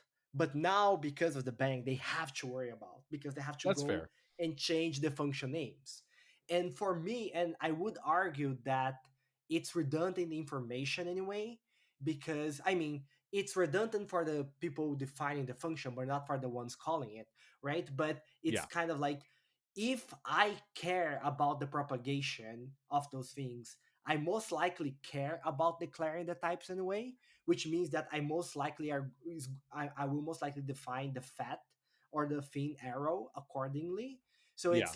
it's kind of like, it feels like a now when I have to change things, you're right. Like, it's going to point out when I don't want to change things, but the arrow would already point that out to you. So you don't need the exclamation mark if you are defining the types, right? And then Yeah. if I am defining the types now, I am paying a double sentence. I have to change the arrow and the name. Yeah. So that is totally true. This is one of those things where it's sort of like, you again, going back to the theory of like, do the restrictive thing first and we can relax it later. Like, if we Yeah. decide it's super annoying and we don't like it, we can always be like, all right, never mind. You don't have to do that anymore. But the other thing is that this actually has come up in. So there's a very, very small language design tangent here. So one of the things that where this comes up is like, you have like I somewhere in some other module we had this thing like rows.map, right? And whatever, you pass some function in there. um, well, another thing you can do is, in some cases it's common to want, especially with higher order functions like map, um, to want to have like an effectful version that accepts, instead of a pure function, it accepts an effectful function. Now, that's the Okay. design we're going with right now, because we just have this thin arrow, thick arrow, like binary algebraic effect essentially. There's another design you can do, which is that, and this is what a lot of the languages that have full algebraic effects, where you have like the ability to say, not just there are effects, but say what effects they are. So the type of the function, like this is true in Unison and Coca, for example, and can be in OCaml. It's like, uh, Yeah. this function does database effects, and this one does network effects and file effects, but not database effects. That type of stuff. Um, that's a whole tangent. I am skeptical of that being as awesome as it sounds in practice, but we'll see. Um, but anyway, so one of the things you can do is you can have effect polymorphic functions where you say Yeah. Yeah. like map, right, can be like, uh so today the type of map is, you're like, give me a list of A and then like A to B, and then give me back a list of B. Or you could have map bang, where it's exactly the same thing except that you give me an effectful function, and then this is also an effectful function because it's calling an effectful function. um, And this you is have to really implement it simple. twice. Sorry. You have to implement it twice. Today, yes. And so far, this has only come up in like a couple of built-in functions. It's not actually that common. It does come up. Yeah. Now, the Yeah. alternative, and this is a design we talked about but decided not to do, at least for now, we might change this later, is to basically say like, okay, so that's like, current design. The alternative design is where basically we say map is an effect polymorphic function, which is basically like, you have something like, the arrow has like, yeah, I think this is like the syntax that people liked the best. Oh no, I remember now. Yeah, it was this. So it's like you have a little type variable in the middle of the arrow. Oh um, no. Okay. we tried a bunch of different syntaxes. This was like the cutest. Doesn't matter. The point is, so for those who are listening, it's like dash and then the name of the type variable, then dash greater than. So it's like there's like a almost like a shish kebab where you have like the type variable sort of skewered on the Yeah. arrow. Um, so Yeah. uh, this is a thing The you can app do instead. is your peppers. The X is your meat. Right.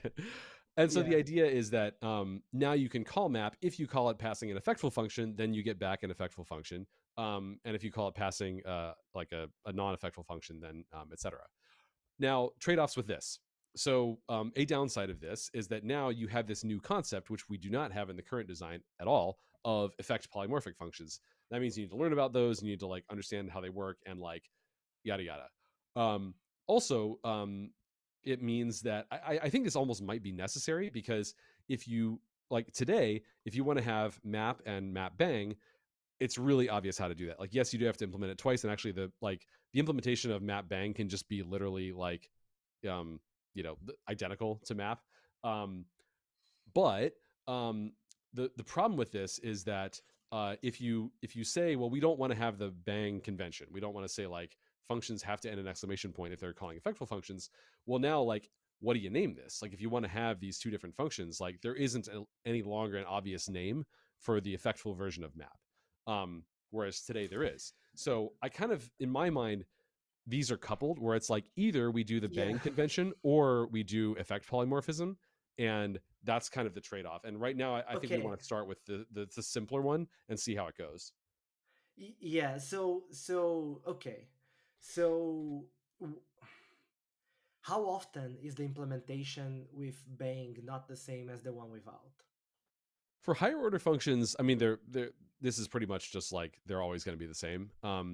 This really, I mean, it comes up Okay. really, really only in like libraries, and really only libraries that are doing higher order stuff. And even then, it's kind of only like right now, like standard library stuff. Like for example, one of the use cases we talked about was like, oh, does this mean that like parsers are going to need a map and a map bang and a this and a that? And it's like, no, what are you doing running like IO in the middle of your parser? That's a really terrible idea. Like the parsers like API should just be all pure functions and like not be effect polymorphic, Yeah, or but then do you that. have but then somebody comes with, well, I do have a machine learning model that I want to get the tokens validated for a parser, and that machine learning model is reading things from the GPU because it's streaming data as it comes, and now you do need to deal with side effects inside your parser, maybe. So you're talking about like incremental streaming parsing. Um, so we Y- did talk about that use case, where you're doing some sort of effectful operation or like IO, like in between parsing steps. And to make a long story short, it is possible, and we did a little proof of concept of this. You can write a streaming parser in a way where all of the parsing operations are pure, and yet the parser can still sort of stop and be like, okay, I need to get more input from the GPU or from the network or from wherever. Like another example of that Okay. is streaming JSON You can decoding or encapsulate the parser state as an argument so you can like continue from where you stopped. right. And actually, I would Okay. personally argue that like if you're able to do that, that's a nicer design, because now you have like Yep. that the parser is just like only doing pure stuff, and then like the IO is like totally separate. Um, but yes, I mean Yeah. that is an interesting like example of Okay. that. So here's a crazy idea for you. Okay. Okay. So you don't have two options. Maybe you have three. Okay. So given. All right. I'm just going to spell it out. I don't know Sure. if it's good or not. Right. But what if the what if, because this information, right, like if it's stateful or not, the compiler knows, Yes. right? Either way, the The compiler fact, knows. Yeah. yes, like the bang is not helping the compiler, it's helping the user, Correct. right? Yes. Right. So again, I'm not sure I like it, but what if you make the bang a property of the caller? Property of the caller. Oh, Yes. I see. Okay, so So the bang becomes semantic rather than part of the name. yeah. So for example, so because I talked like about like it would be kind of like unwrap in Rust. So for example, Yeah. if I use a fat arrow in my signature, now in that function, all the places I have side effect, I need to put a bang in there. Right. So we did talk about that, and there's a downside of that, which is, I guess, an important piece of context here is, I think the original design that I proposed actually was using effect polymorphism, because I was like, oh, obviously that's something we'll want. Um, but the feedback was actually, or like part of the feedback was, today we actually do have bang being a keyword in the language. The idea is to get rid of that and make it be just part of the name. Um, the feedback was like, actually it's a popular thing today that you can look at a rock function and at a glance see where all the side effects, sorry, where all the effects are happening, just based on like, oh, here's an exclamation point, got it, this is doing an Yeah. effect right here, everything else in this function is pure. The problem with trying to not, sorry, the problem with doing effect polymorphism and having that sort of semantic bang is that if you have an actual effect polymorphic call where you're like, I've written an effect polymorphic function and I'm calling another effect polymorphic function inside of it, then do you put the bang or not? Because it's like, well, it's not definitely effectful. It might be pure if this whole function is pure. So you can't really put the bang unless you're like, well, maybe I'll put it in there just to be safe. But now it's like, well, maybe this is kind of a pure function because it might be called as a pure function, and yet there's exclamation points Yeah. in there. So it really muddies the waters and makes it so that you no longer have the property one way or the other of being like, I can immediately look and see, is there an exclamation point there? If so, that's where an effect is happening for sure. And if I don't see an exclamation point, then for sure there is not an effect happening, which is what we get with the current design of like, it's just part of the name, there's a naming convention, etc. Yeah. So if you have it in the caller, it would be the option one that you have today, except that you don't have to define a map bank, right? So Mm-hmm. so you define list.map, Yeah. and then when somebody calls it maybe you don't even need to define a separate one, right? Like the compiler will know, oh, okay, I have to do whatever, I have to inline, I have to do whatever I have to do with this list dot map function, Hmm. considering, so like the compiler fully decides that, that, oh, it would be as if the compiler defines for you a map bank and that's what you use, and you don't have the user to define two separate functions, but it doesn't Right. necessarily mean that you're buying two polymorphic effects. Yeah, but there is still this like unavoidable question of sort of like if you have the ability to, um, well, okay, so there is a separate question of like, do you just enable this for all higher order functions? So one of the other designs we talked about is just like, what if you have it's like effect polymorphism behind the scenes, where it's basically like, okay, if I have a higher order function, like you don't have to write out the type variable, but it's just sort of understood that like if I call this higher order function passing, I'm allowed to pass an effectful function, and then the whole thing's going to become effectful, and that just sort of like just Yeah. works. But there's again trade-offs between like, okay, maybe that's straightforward in the case of map, which is a very simple example, but like, what if it's a function that's accepting multiple different functions and like only some of them should be allowed to do that?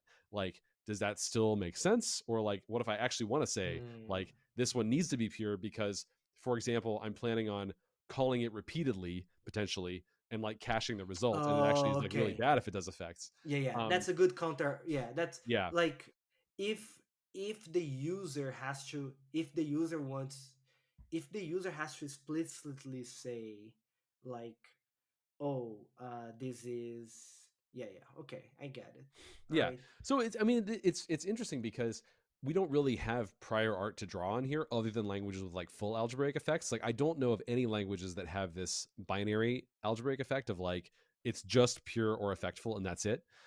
So we can't be like, oh, well, this is what they do in that language, so we'll just like do that or maybe do a variation of that. It's like we're kind of in uncharted territory here, and so after a lot of discussion, we decided like this is the thing we're going to try first. But of course, we can, you know, revisit that in the future. It's not like this is the permanent design forever. But so far, the current exact design has been a big hit. It's like really just overwhelmingly positive feedback on like just how it feels to use. Hmm. One of the things that I think is an important sign is like in this whole big code base, the number of times in this application, at least, that I wanted to do like function and then function again with an exclamation point on the end was zero. Like it never came up in this whole application code base. It's Nice. really just a library thing and really only some libraries. So although you would see it in the standard library, like you see, map and map bang and whatever, um, those are actually kind of an edge case. It's like it's not something that comes up a lot in like day to day like application development or even like most library development. It's really just like if you're doing a data structure kind of a thing. At least so far, that's what it seems to be. Yeah, I think that would make sense because a lot of the times they're using anonymous functions is exactly because of higher order functions or data structures that Yep. are parametric, or exactly because you have a side effect and you do in those you have to, right, like you are passing a function because you want to do a callback or you want to be able to inject something Right. in. Yeah, yeah. And I guess like the only thing that kind of annoys me in this whole, in this aspect of defining map banks, that you have to implement it twice.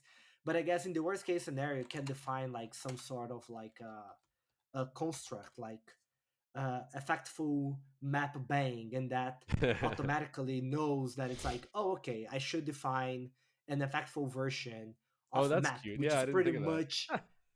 which is pretty much like everything is the same except that the functions are taken to be. And then if you want, you could do something like, if it was accepting two functions and maybe only one of those is effectful, you could Yeah. pass the signature with the ones you want to make effectful, So and we then do you have the compiler do the hard right. work for you. We do actually have something like that, which is we have this keyword again. This doesn't exist today, but the idea is, the keyword is just gen, which basically means like compiler generate this. And so you can imagine, right? It's like, okay, how do I generate equals and hash and encode and decode and whatnot Oh, you could do like for this gen type? gen map bang, and then it can like, oh, I know what the user want to do here. Right. We They could want say to, something yeah. like, gen map bang from map, and it just means like, oh, okay, like take it but flip all the arrows, from thin arrow to thick arrow, and that's it. Fantastic. Yeah. We could do something like that. Yeah, that's a good point. I didn't even think of that. This is actually an interesting thing to talk about very briefly, is that um, so one of the consequences of static dispatch is that it means that if you have this, like user ID is a really good example of this, where in Elm and in current Rock, if I'm like, okay, like I have like a users module and there's a user ID in there, and I want to make user ID some sort of wrapper. Don't worry about this syntax. I don't know if that's going to be a real thing or not. Mhm. This is another experiment that may or may not work out. Um, but I basically want to define like, okay, user ID, it's a number, it's an integer, because that's what it is in the database. But I want to make it a nominal type so that I don't accidentally mix it up with other normal integers. I want to put like a little wrapper around it that gets thrown away at runtime, but basically is like, okay, if I try to pass a function a user ID, or a function accepts a user ID, and I accidentally pass it an article ID, I want it to give me a type mismatch, right? Because those are different things, and I messed that up. Um, so then the question becomes, okay, so I have this nominal type called user ID, and yeah, I want it to have like equals and hash, blah, blah, blah. Does that get its own module or not? And in Elm and in current Rock, there's always this little kind of weird question to that, where it's like, well, I don't know, it's just a user ID. Like there's not like nothing here. Should I make a really small separate module for that? Because then, like in today, do I want to say like user ID dot whatever, like two string or something like that. Do I want to be, because that's the normal way you would write it today, is in this fully qualified like module name followed by function name. And usually the module name is the same as the type. So you'd say like user dot whatever if I have a user, or user ID dot whatever if I have a user ID. But it's always felt like, but like, am I just going to make a separate module just so I can have that little like, So you have what, consistency thing? user ID with a type user ID inside, and then you have to repeat, or can you say, well, this module is also a type? Uh, Currently you have to repeat it. Like it's been kind of fine. Like we could make it, I don't know, Okay. a little bit more concise if we wanted to, but there hasn't really been demand for that. But the real question is just like, do you have a separate user ID.rock module, or do you just put user ID inside user, and like it's just a little bit unusual in that way? And the thing that I like about static dispatch is that it immediately just solves that question for you. It's like, you have to put it in a separate module, or else you can't do static dispatch on it, so put it in a separate Yeah. module. It's just like a very direct, like obvious answer to this question that I used to like debate around, like, oh, I don't know, should I or shouldn't I? It's like, yes, do it, because like otherwise you can't get static dispatch, so obviously do it. Yeah. And like, on the one hand, I can see an argument for, it's like, yeah, but like now I'm going to end up with like more small modules. It's like, yeah, that's fine. Like it really doesn't matter. It, And it, like, it I doesn't value matter. more the consistency Yeah. of just like, this is this question that like kind of was irrelevant before, and now it's like, great, now I don't even think about it, I just do it. Yeah. Yeah, no, yeah, I think, yeah, I think like in functional programming languages, modules, I mean, there are some that the module has a way more impact, but it's like it doesn't matter. Create as many, or yeah. Yeah. Yeah, but I think but to me it's like it goes back to the beginning of the discussion, exactly in that benefit that you have to define a module is exactly the trade-off, that now everybody will want to put things in that module, which Yep. goes back to our early discussions, right? Like, Yeah. so how, right, like, so I think like it's exactly that, like you say, like, oh, that's the natural thing, and now everybody want to do the natural thing. So how how do you make it extensible, if at all? Yeah. Yeah. So one more thought on that extensibility question is that something else that we've talked about. Let me see if I can find our that code we were going through. I totally forget which. I think it was here ish. Yeah, here we go. Okay, so we were talking about like, my string is empty, and like pluralize was the example. So today you would just put that in a different module. There's no static dispatch question, and your point was like, if you're used to calling things in the method style. I keep saying method style because it's like, in basically Yeah. every language, like methods are like a first class thing. It's like, oh, this is a method and this is a function. Those are different. And a really Yeah. important property of this design is that they're not different. It's like everything is a function, and then we have this syntax where you use static dispatch to discover where that function happens to be located, but it is still an ordinary function. It's not a separate like, oh, here's a method and here's a function. It's like, no, they're all functions. You can pass them around. You can do all the normal function stuff with them. They just like get looked up in a different way when you use the syntax. But I don't know. I it feels like calling them methods or method style feels, I don't know, intuitive. So I just keep doing it Yeah, yeah, anyway. yeah. Um, So let's say I wanted to be able to say like my string dot pluralize. The current design you can't do this, but something we have talked about is making a chaining style where it kind of works like the pipe operator does today, except it looks more methody. So I think the most self-descriptive Mm. one is where we call it like every value in the language just gets an automatic uh, method, so to speak, called pass to. So you can just say pass it to pluralize, or you could fully qualify it and say like my string dot pass to stir extra dot pluralize if you wanted to fully qualify it. And then a further idea there is to make it so that we make it more concise and basically just say instead of dot pass to open parens, then what you're passing to. Oh yeah, and you could also pass in like extra arguments, if you wanted. Um, uh, Make it more concise and just say like basically dot parentheses. Um, um, like that if you wanted to, or something like this. So this is a way where potentially you could get something that it's not quite the same as pluralize open paren close paren, but it is essentially as concise. There's like a little bit of an extra set of parens. It doesn't quite look normal, but um, it's close at least, in terms of like where it appears relative to the other things, in terms of like how chaining works if you want to do like other thing after it, whatever. So in a lot of ways it's the same, um, but in other ways I it's not. see.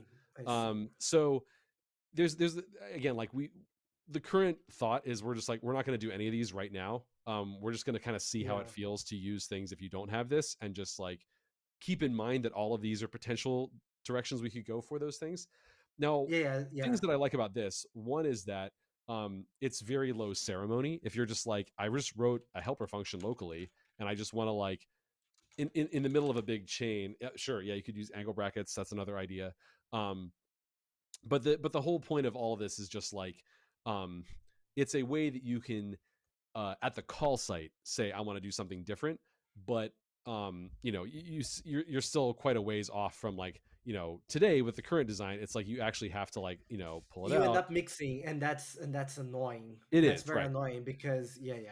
Or So maybe you just need a prefix to say this is look for this locally or elsewhere, exactly, right? and the thing that I And like about that in comparison to the style that we were talking about earlier of like doing it with the import is that now when I look at it, yes, it does look a little bit different. So it doesn't look normal, like you were saying. On the one hand, that's a downside, but on the other hand, it's an upside in that it's like, oh, I can see that this is different. And so it addresses my concern from earlier about like, I don't know what module this is coming from. I don't really know where this function is defined ever because it might be overridden or maybe not. So by making it be at the call site, by making the call site look slightly different, it means that you can say like, okay, yeah, but now I always know like this is static dispatch. It's going to go look it up by the module, or this is not static dispatch. This is like a local lookup, and because I can tell because it looks a little different. I also realized I forgot to mention something else, which is that it's so the default thing is it's like go look it up if it's a nominal type in its module, but we do define certain operations for structural types. So for example, records just have equals built in, so you can just say like whatever my yeah, my my record here dot equals um other record, like that's just baked in, that just is available because like this is not a nominal type, it's a record, but we still have equals and hash and like all those things sort of defined by default on the structural types, okay. so that double equals on records works, etc. um Yeah, yeah. This discussion comes from time to time in so like in JavaScript or in Ruby. Sometimes people are like, "Oh, we want a pipe operator," and then I'm like, "Why? You already have like kind of a pipe operator in the dot, right? That's right. and then mixing those two is going to be annoying because what you effectively have is two different styles, and I guess Yeah, that's one of the things that I guess should become part of the discussion, so that right? It's like yeah, so there is this question around like, yeah, like how does this interact with the pipe operator, because there's a problem where when you're like chaining these things, So let's say that I have like my string and I want to pipe it to pluralize, but then after I'm done piping it, I want to call, some other method on the thing that came out of that pluralize. Well, there's a problem there, which is that the operator is not like, it has different, the pipe operator is going to have different precedence than the dot Yep. operator. So it's really hard to tell like visually, especially if they're all on a single line. If they're on multiple lines, you can like kind of make an argument that like the new line is semantic, but on a single line, it's like, yeah, if I call pipe to pluralize, open paren, close paren, um, after the close paren, I say dot something else. It's pretty clear that like what I mean is like, no, I'm like calling pluralize, and then like after I'm calling pluralize, I want to do the like dot Yeah. on that, not on like, the entire output there. It looks kind of strange to imply that the parens are around like Yeah, yeah, uh it does. yeah, the It, other it does place. because of the spacing. I think we put spaces around the pipe operator, and Yeah, like that I is definitely think, part of it. Yeah. yeah, I think like for the same reason, if you look at hold on, at this, you would kind of expect for the addition to be first, right? So if I write 1 plus 2 without the space around plus, and then multiplied per 3 with space around 3, I guess it's hard for you to parse this in the audio, but yeah, you kind of expect that the things that are close together are resolved first. Right. If it looks visually like 1 plus 2 space Yeah, times space 3, it's like, yeah, the 1 plus 2 looks like it's grouped together, even though it's not. And yeah, I think that's a good point. But so this is kind of like, the idea is like, semantically, all of the like pass to and like dot parens, whatever, all of those are sort of um ways that you can get the semantics of the pipe operator, but in a way that's more amenable to chaining and also looks more like the method calling style, in case that's kind of what you're going for. Um, yeah, another point there is like, we were talking earlier about the like hours thing, right? So you could say like this doesn't quite work. Oh no, I guess this actually could work. You could say like 4 hours ago, hours. um, which doesn't quite look as nice as like 4 hours ago. Especially not if we have to do that. There's like this kind of like annoying question around like, what if they Yeah, have exactly that's one why I argument, but used yeah, that's why I use the brackets, because the parentheses with parentheses is like makes my head ache a little bit. yeah, no, I get that. I mean, personally, I Yeah, I would like reading if it said 4 dot open paren hours close paren dot ago. I think that looks like pretty reasonable. But yeah, I mean, you can see there's a lot of, so the nicest thing about like dot pass to, like having just like a method called dot pass to, is it's like the most obvious what it's actually doing. It's the most self-descriptive. It's like, oh, I've got my string, I'm passing it to this function called pluralize. Got it. Like it's very intuitive, I think, what that does, in a way that the other alternatives are much less intuitive. But at the same time, I also don't want to do 4 dot pass to hours dot ago. That hours. doesn't look great. And um if you need to pass arguments to pluralize, how you do that in the pass through? Do you pass as additional arguments yeah, to pass exactly. You can through? just say like whatever, Okay. pluralize comma 1 comma 2 comma 3 are just extra arguments to pass to. And like, in general, rock functions don't allow you to have like var args. Like, you can't just have as many arguments as you want in a function. But since that would just be a hard coded built-in language keyword that looks like a method, we could allow Yeah. it. um but yeah, Yeah. it's an interesting question, because there's a lot of like different design possibilities here, and they all have kind of different trade-offs. And so, again, in keeping with the theme of like, it's easier to remove restrictions later, what we're going to try out at first is just don't do any of these, and just see if it's painful in Yeah. practice and if there's demand for it, because maybe there's not. We kind of suspect there will be, but like, it's very easy to not ship something and just say like, we're not going to do any of these things. And then Yeah. Yeah. once we see like, okay, there's demand for it in this scenario and that scenario and that scenario, then we can sort of have a conversation about like, okay, is it worth it based on these scenarios, and if so, which of these options like seems the best? Yeah. Yeah. Yeah, and the other thing is that, again, because it's a static, you can actually have code actions, right? That is like, oh, we write all of this to the pipe operator, or For we sure. write this to the method one, and you should be able to to do it where you can and where you cannot. Yeah, we actually already have a lot of like shout out to like a lot of different people have been working on this. So Agus did the like purity inference, like type checking implementation. Sam and Anthony. just a lot of different Anton, like a lot of different people have done a lot of different work on this thing, and it's been really cool to see like how people have um, made a really good effort to basically like how do I say this in the development of all this purity inference stuff, a really consistent theme has been people making things as upgradable automatically as possible, so that existing rock Nice. code bases can just be sort of like migrated to the new style. We haven't done that with static dispatch yet, but But it's yeah, optional too, right? It doesn't remove the previous way of doing things, right? exactly. Yeah. Yeah. Yeah. You certainly can call any of these functions, which is another cool thing about them not being like quote unquote first class methods. It's like, yeah, if you want to just call it in the, normal prefix calling style, that completely still works exactly the same way. So that's a non-breaking change to introduce the ability to do that. But when we remove abilities from the language, that will be a breaking change, but a nice simplification. So do you think that everything that it feels like that the answer should be no?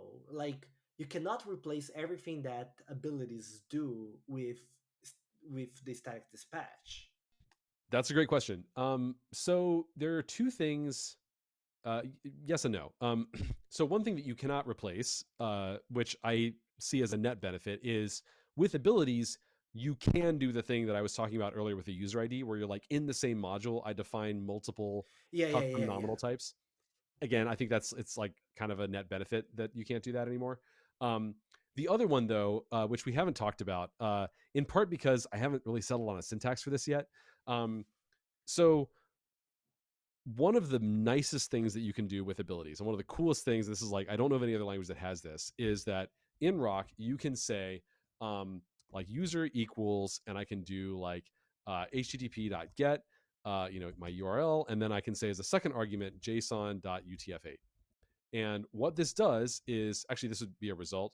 Okay, so maybe another thing I should mention is that we're just straight up taking from Rust the like question mark suffix. This already exists actually. And basically what this does is it's like if Is http.get there returns a rep? result, it's not unwrap, it's like short circuiting. So it's basically like if this returns a it's literally syntax sugar for this, which this might be something else that people don't know is in the language now. This also already exists. So it's basically answer. I'm just gonna write out the code and then I'll say it out loud for those listening at home. Yeah, this has parens now. Error, turn, error. So basically, if I say http.get passing a URL and then Okay. the decoding format, which is json.utf8 here, that will return a result. The syntax sugar is that if I put a question mark at the end of that expression, what the question mark desugars to is that the entire http.get call gets wrapped in a pattern match. And if the result is okay, we just return whatever was inside the okay. So that's sort of like getting rid of the result wrapper. And if it's an error, we actually do an early return of that error. So we now have a return keyword, which is highly unusual among ML family languages like Yeah. Rock and Elm and Haskell and OCaml. But we do have it now, and so this is one of the things that it's useful for. So why do you have it? Just for you, because you could do the transformation in the compiler. Yep, So and you we were you doing that you don't before. have to expose it, right? So why are you exposing it? So there are a couple of reasons that we decided to introduce early returns to the language. One is this use case. So we did have previously an expression based version of this where it was sort of like it wouldn't do an early return. It would be more about the surrounding scope. Um, Long story short, it was confusing. This sugar, where it's like question mark desugars to an early return, is really really easy to understand what it's doing. There were a lot of surprises with the other ones, and they would give you compile errors. It's not like they would be surprises in terms of like, oh, I didn't think it was going to do that at runtime. If you messed it up or like it didn't do what you thought it was going to do, you would get a compile error. But the compile errors are pretty confusing. It's like, wait, why? Yeah. I thought I got rid of that result. Why is there? It didn't propagate as far as I thought I needed, so I need to add like an extra question mark. Um, it turns out this is just kind of what you want. So that's one thing. Another thing is that um, there are just other scenarios where we've wanted early return. The really, really classic example of this is where you have a function where there's just an edge case up at the beginning where you're like, oh, if the list is empty, return empty string Yeah. or empty whatever. Um, Comes up all the time, and we had experimented with different like stylistic ways of saying like, oh well, maybe in this scenario or that scenario, like we'll format it differently to try to like avoid the indentation of like if whatever else the entire rest of the function. But at the end of the day, it's kind of inescapable. It's like, yeah, when you're doing it, like an early return is just like the most ergonomic way to do that when you want to handle an edge case at the beginning of a function. The other reason, though, is there are a number of situations where um, there's been this theme in rock where a lot of programming languages that are like mainstream today are like imperative languages, and then they have added some amount of support for writing code in a functional style where like they'll Yeah. introduce like higher order functions, and they'll have like immutability, but it's like opt-in. And if you've used these languages, you're like, I appreciate that if I'm trying to write JavaScript or whatever in a functional style, or Rust in a functional style, but it's just not the same as like actually doing it in a functional language where that's like the first class thing that you're doing, like, as you know.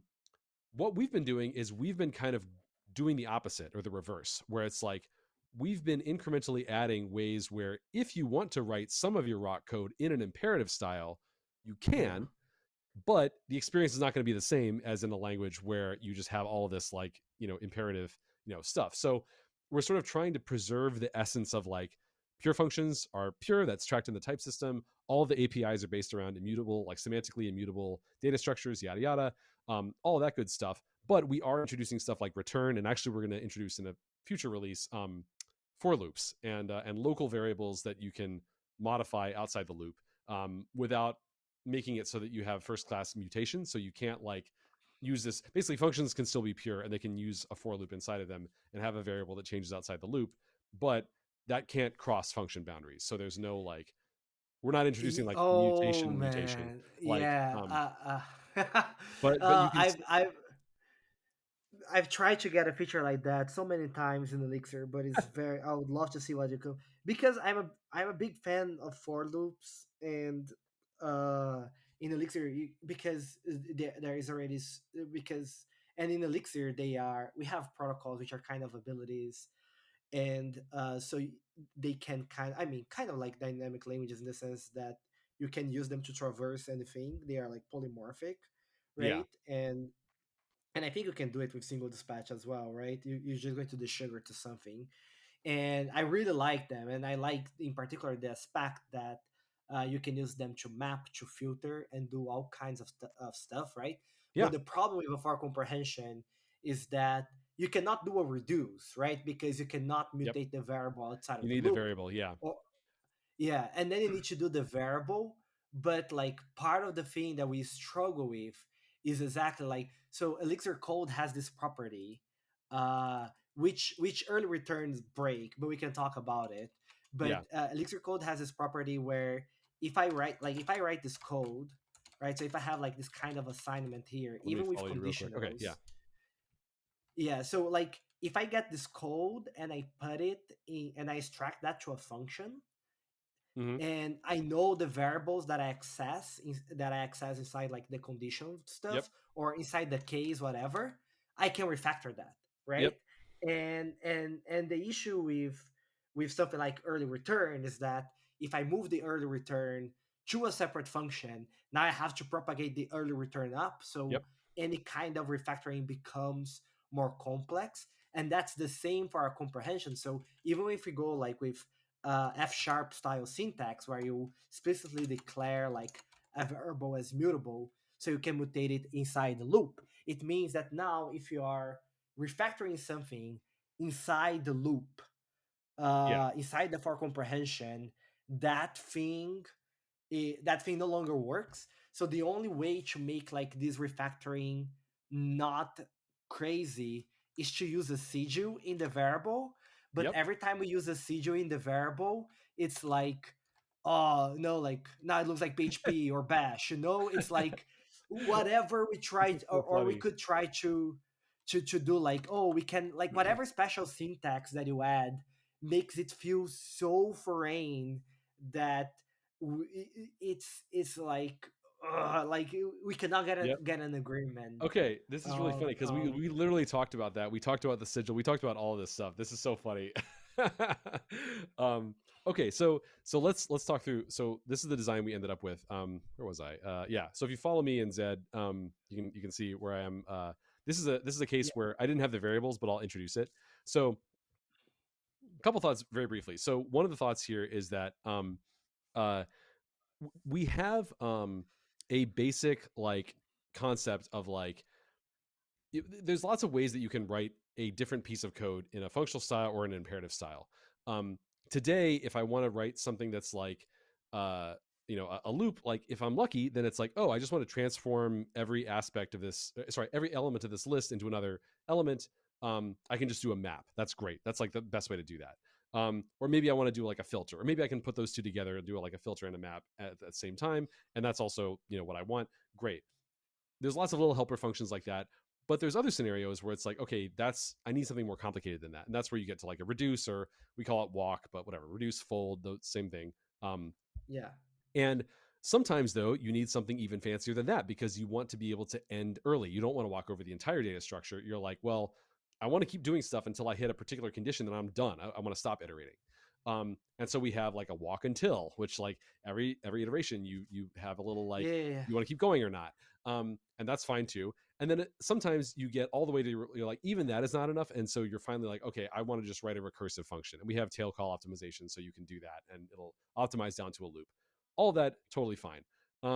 However, there's two things that are wrong with having that as the only approach. There's two downsides of having that as the only approach. One is that it's really bad for learning curve because if somebody's coming from an Yeah. imperative background and they're like, okay, I know how to use for loops, and you're like, cool. Well, let's see. Here's what you want to do. If it's just transforming one element to another, you use map. And they're like, okay. Like, and if you don't want to do that and you want to just like filter some stuff, then you use like filter. Okay. And then if you want to do both, don't use map followed by filter because that's inefficient. You want to use like filter map. Okay. And then if you want to Yeah, do something more complicated than that, now you use reduce. And here's what the type of reduce is. And they're like, oh my God, that's a complicated type. Like, yeah, I know. But if you don't want to do that, you can use recursion. Recursion is really easy, right? Let me explain. It's so simple. You're gonna get this right away. Here's what recursion is. yeah, And then like their brain is leaking out their ears, right? And so it's like yeah, for beginners, that path of it's like, yeah, you can get all the same functionality as like a for loop, but it's like the really nice thing about a for loop is that it's like it's really straightforward. You learn it once, and you're like, cool, I can solve like a million different problems with this. And like all I have to learn is how for works and how variables that I can set outside the loop work. And it's like that's this hammer that you can hit all these different nails with, and then the learning progress process can be like, okay, cool, I know how to do that, and now I can learn about map later and be like, oh, I can replace this really long for loop with just like a one liner. Now that I know about maps, sweet. Or oh, I could replace it with a filter. Oh, I could, you can yeah, sort of start with learning one simple thing that lets you build a bunch of stuff and then later on learn the more concise thing. And my experience has been that like when you show programmers like at an intermediate and like advanced level a way to do something that's like more concise while still like equally clear or maybe even more clear, um people will just gravitate towards that. So I wouldn't have a concern that it's like, oh no, everyone's going to be writing for loops all the time and like never using map. And like, no, I think if you have both and you know about both, you're going to end up using map and keep if because they're nicer. But by the same token, I think the reverse is also true, where it's like if I look at this code that we have on the screen here, where I'm basically like using a for loop to iterate over the request headers. So it's like name value pairs of like, the headers and the request value of the HTTP requests. And I just have inside of here, like I'm basically like trying to find the first header that has the given name. Because HTTP headers, they actually can repeat. They're not, hopefully they'd be unique, but they don't have to be. So iterate through them. And I just say, look, if name is equal to the target header name that we're looking for, just return it, early return, right, in the middle of the for loop. This is like absolutely the most straightforward way to implement this, I would say. Um, you could do this with like a filter map or something like that, but it's like, yeah, but I want an early return. As soon as I find it, I want to be done. So you could do this using a reduce, but it's like, if I write the reduce for this, like that's just not going to look more straightforward than the code where it's like iterate through it. As soon as we find the one that's what we want, return, yeah. early return, done. Um, Yeah, in our case, we do have a function specifically for that, but it's the same problem. It's another function that you can learn, that you have to exactly learn, right. right? So we Yeah, have you can like have like find find, right? okay. Yeah. Yeah. Um, And yeah, and like find is a perfectly reasonable thing to use. And like honestly, if like once you get it like find, then you also need find map in this case because it's like I want to return the value but not the name. Yeah, like find map would be a more concise way to do this. But again, since this is kind of like an example like demo app, I wanted to Yeah, show this. But like yeah, if you don't happen to have, if you're in the scenario where you don't happen to have a helper function that does exactly what you want, then it's like this is a good example of where like I am secure enough in my love of functional programming that I can say sometimes the imperative style just reads better. It's fine. It's okay. Like yeah, we can like that can be a true thing that we can live with, like we don't have to be like everything has to be functional or it's terrible, right? It's like no, like sometimes yeah, this approach genuinely is nicer and like this comes up. And so in my mind, for loops in rock will be in this weird kind of bimodal distribution of like used by like beginners like quite a bit because they don't know all the helper functions yet, and then over time they use it less and less as they get more comfortable with the language, and then it's used by experts who are like, oh, I've come up with something that's like really complicated, and like just like walk or recursion is just like not going to read as yeah. clearly as doing a for loop, so I'll use it for really advanced cases instead of for really beginner cases. And like those are the two Yeah, groups no, who are confused. yeah, I 100% agree with you, and I agree that in those cases the imperative version is better. And Yeah. I had people like name calling me for like being a hidden agent, for holding like this point of views, like, and people like attacking me. But I do think Yeah. like, so when I have to reduce, so for example, I think most of the times, I'm not going to say all the times, but when I have to reduce over two things, it's just so much bureaucracy because I have like to Yeah. to unpack the things from the function argument, right? And then I have to pack it back together, right? There's Right. like, oh, there's so much happening there that I don't fully, I don't fully enjoy it. I feel it's yeah, you would have to do, you still have to do if name equals header name, and then Oh yeah. Yeah, you're right. You're right. and Yeah. then okay value, otherwise none, or something like that, right? Yeah. Um yep, yep, yep. Okay value, yeah, yeah. So Yeah, so that's L something that I am yeah. kind of happy with. But they are like, I'll be like, I am assuming the function exists and has this name. I'll be like, okay, I'm happy with that, and being a experienced functional programmer. But there are a lot of cases where I am writing a reduce and then I'm just like, oh, I just wish I could like write a for loop with mutable variables. Right, right. um yeah. Yeah, okay, so So let's so talk did you about the land on the syntax for? So I we did. 100% agree with you. Yeah, yeah. So Yeah. which one is it? Okay, so this is what we're going with. So the way that you define, okay, so normally if I were to say like trying to think of an example of, okay, let's do like counter. Like I just want to count. Obviously we have a way that you Yeah, can do this automatically, but let's pretend we or a didn't. sum, whatever. Yeah. Yeah. So let's say we say count equals 0. Um, so that if I do it in this syntax where I just say count equals 0 with nothing else on the line, that is a constant. Like that's how it's always worked in Rock, and that's how it's going to continue to work because that's by far the most common thing, right? Okay. If you want to opt into doing a variable, you say var count equals 0, but you don't just say count. We do have, again, it's a naming convention, which is we didn't do a sigil up front. What we did is underscore at the end.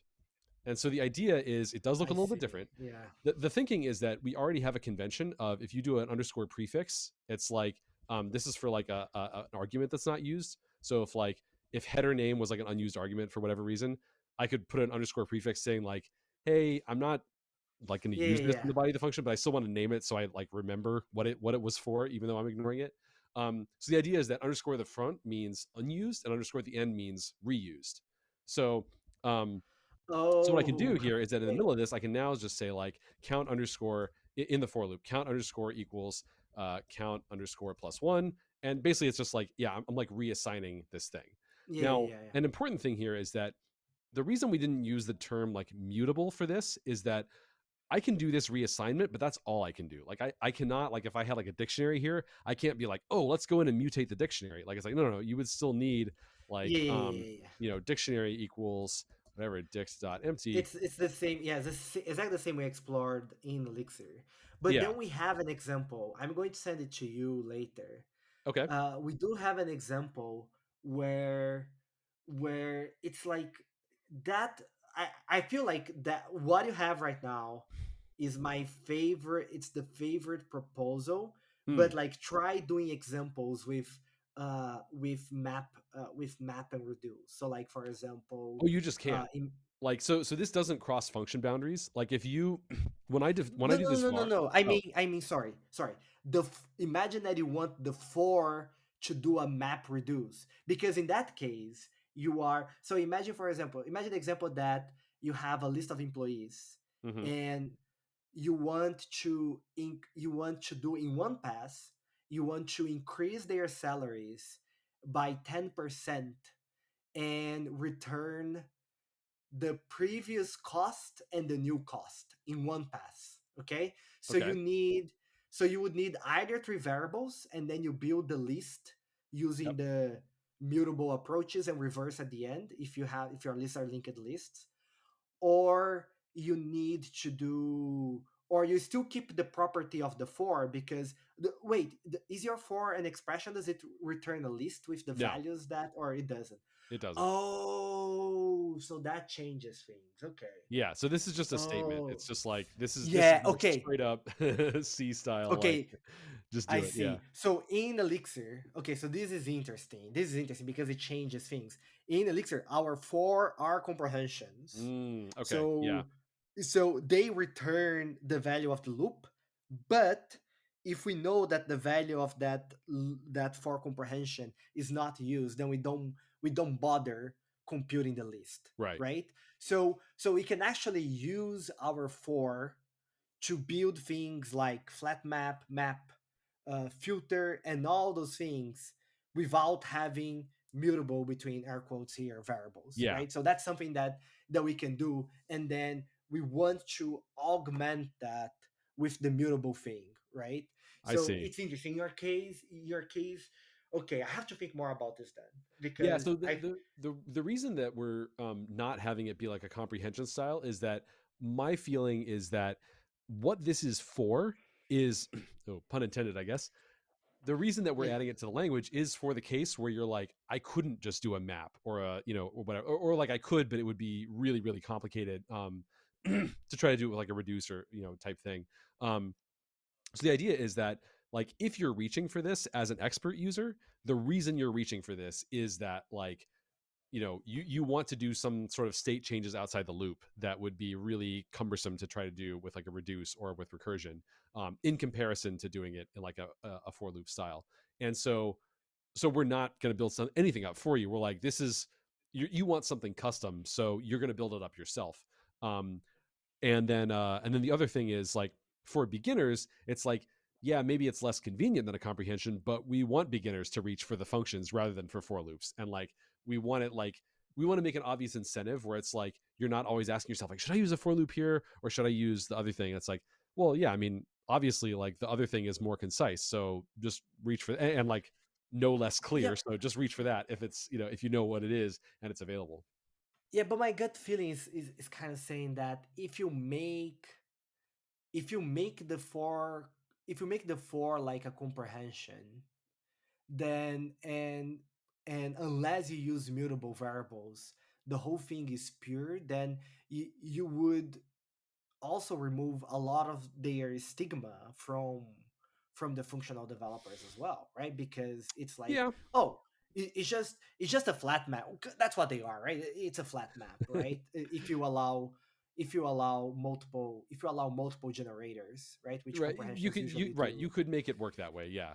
um yeah, I mean, my hope is that like a combination of all of these things is just like we can just develop a cultural norm of it's like functional is the default here. It's what you I mean, like I actually had to look through this code base to find an example of for. This was the only one I found, and arguably it should even just be a helper function of like a a find map instead of instead of a for loop. It's Yeah, like it just doesn't come up that often, and like yeah, it's not. Yeah, because all the APIs are set up to be functional, like I think and like work with immutable data and like return their answers rather than like mutating stuff in place, et cetera, because they can't mutate stuff in place. My hope is that yeah, the incentives are very explicitly aligned that like functional is going to be what everybody does everywhere, and that's what is set up the nicest. But at the same time, I hope that we can develop a cultural norm of like you're not a bad person if you choose to use the imperative style when it makes more sense to you. It's like it's Yeah, fine. The main yeah, thing that I like about functional programming is like the guarantees that you get about things, like about knowing like this is yep, a pure function, etc. And so given that the whole ecosystem is going to be designed around those guarantees, like if in the middle of a pure function someone wants to use a for loop, the worst case scenario is that like maybe when they didn't have to and they could have just used a helper function or something. Worst case scenario is like someone reading the body of that function is like, this is like a little bit harder to follow because like the state changes than it needed to be. But still, whoever's calling the function is still like, it's a pure function, it has these properties. Like, var yeah, lets you do local stuff with for loops, but it doesn't yeah, cross function boundaries, and it doesn't let you like it doesn't, for example, force you to do the whole thing that was always frustrating to me yeah, working in like JavaScript, where it's like every function I call could be mutating the arguments that I give in. I never know for sure yeah. that like they're not. But in Rock, we don't have that. It's like, no, functions can't mutate their arguments. That's not a thing unless it's like a silent optimization because it's unobservable behind the scenes. Yeah, those are the exact same arguments I outlined in my proposals, Yeah. right? So we are 100% in agreement, but at the same time, like one of the discussions that came from this is like, well, if somebody sends a pull request, so imagine you have somebody on your team and somebody sends a pull request. Yeah, so if somebody sends a PR with this code, what is the likelihood that somebody is going to ask it to be rewritten to one of the helper functions? And one of the things is that it's likely. All right, we do have to go. Yeah. uh, Yeah. we didn't finish. I mean, we are inside like 3 or 4 threads from an upper discussion Yeah. and in from abilities, but I guess we wrap that up later. Whew, that was a long one.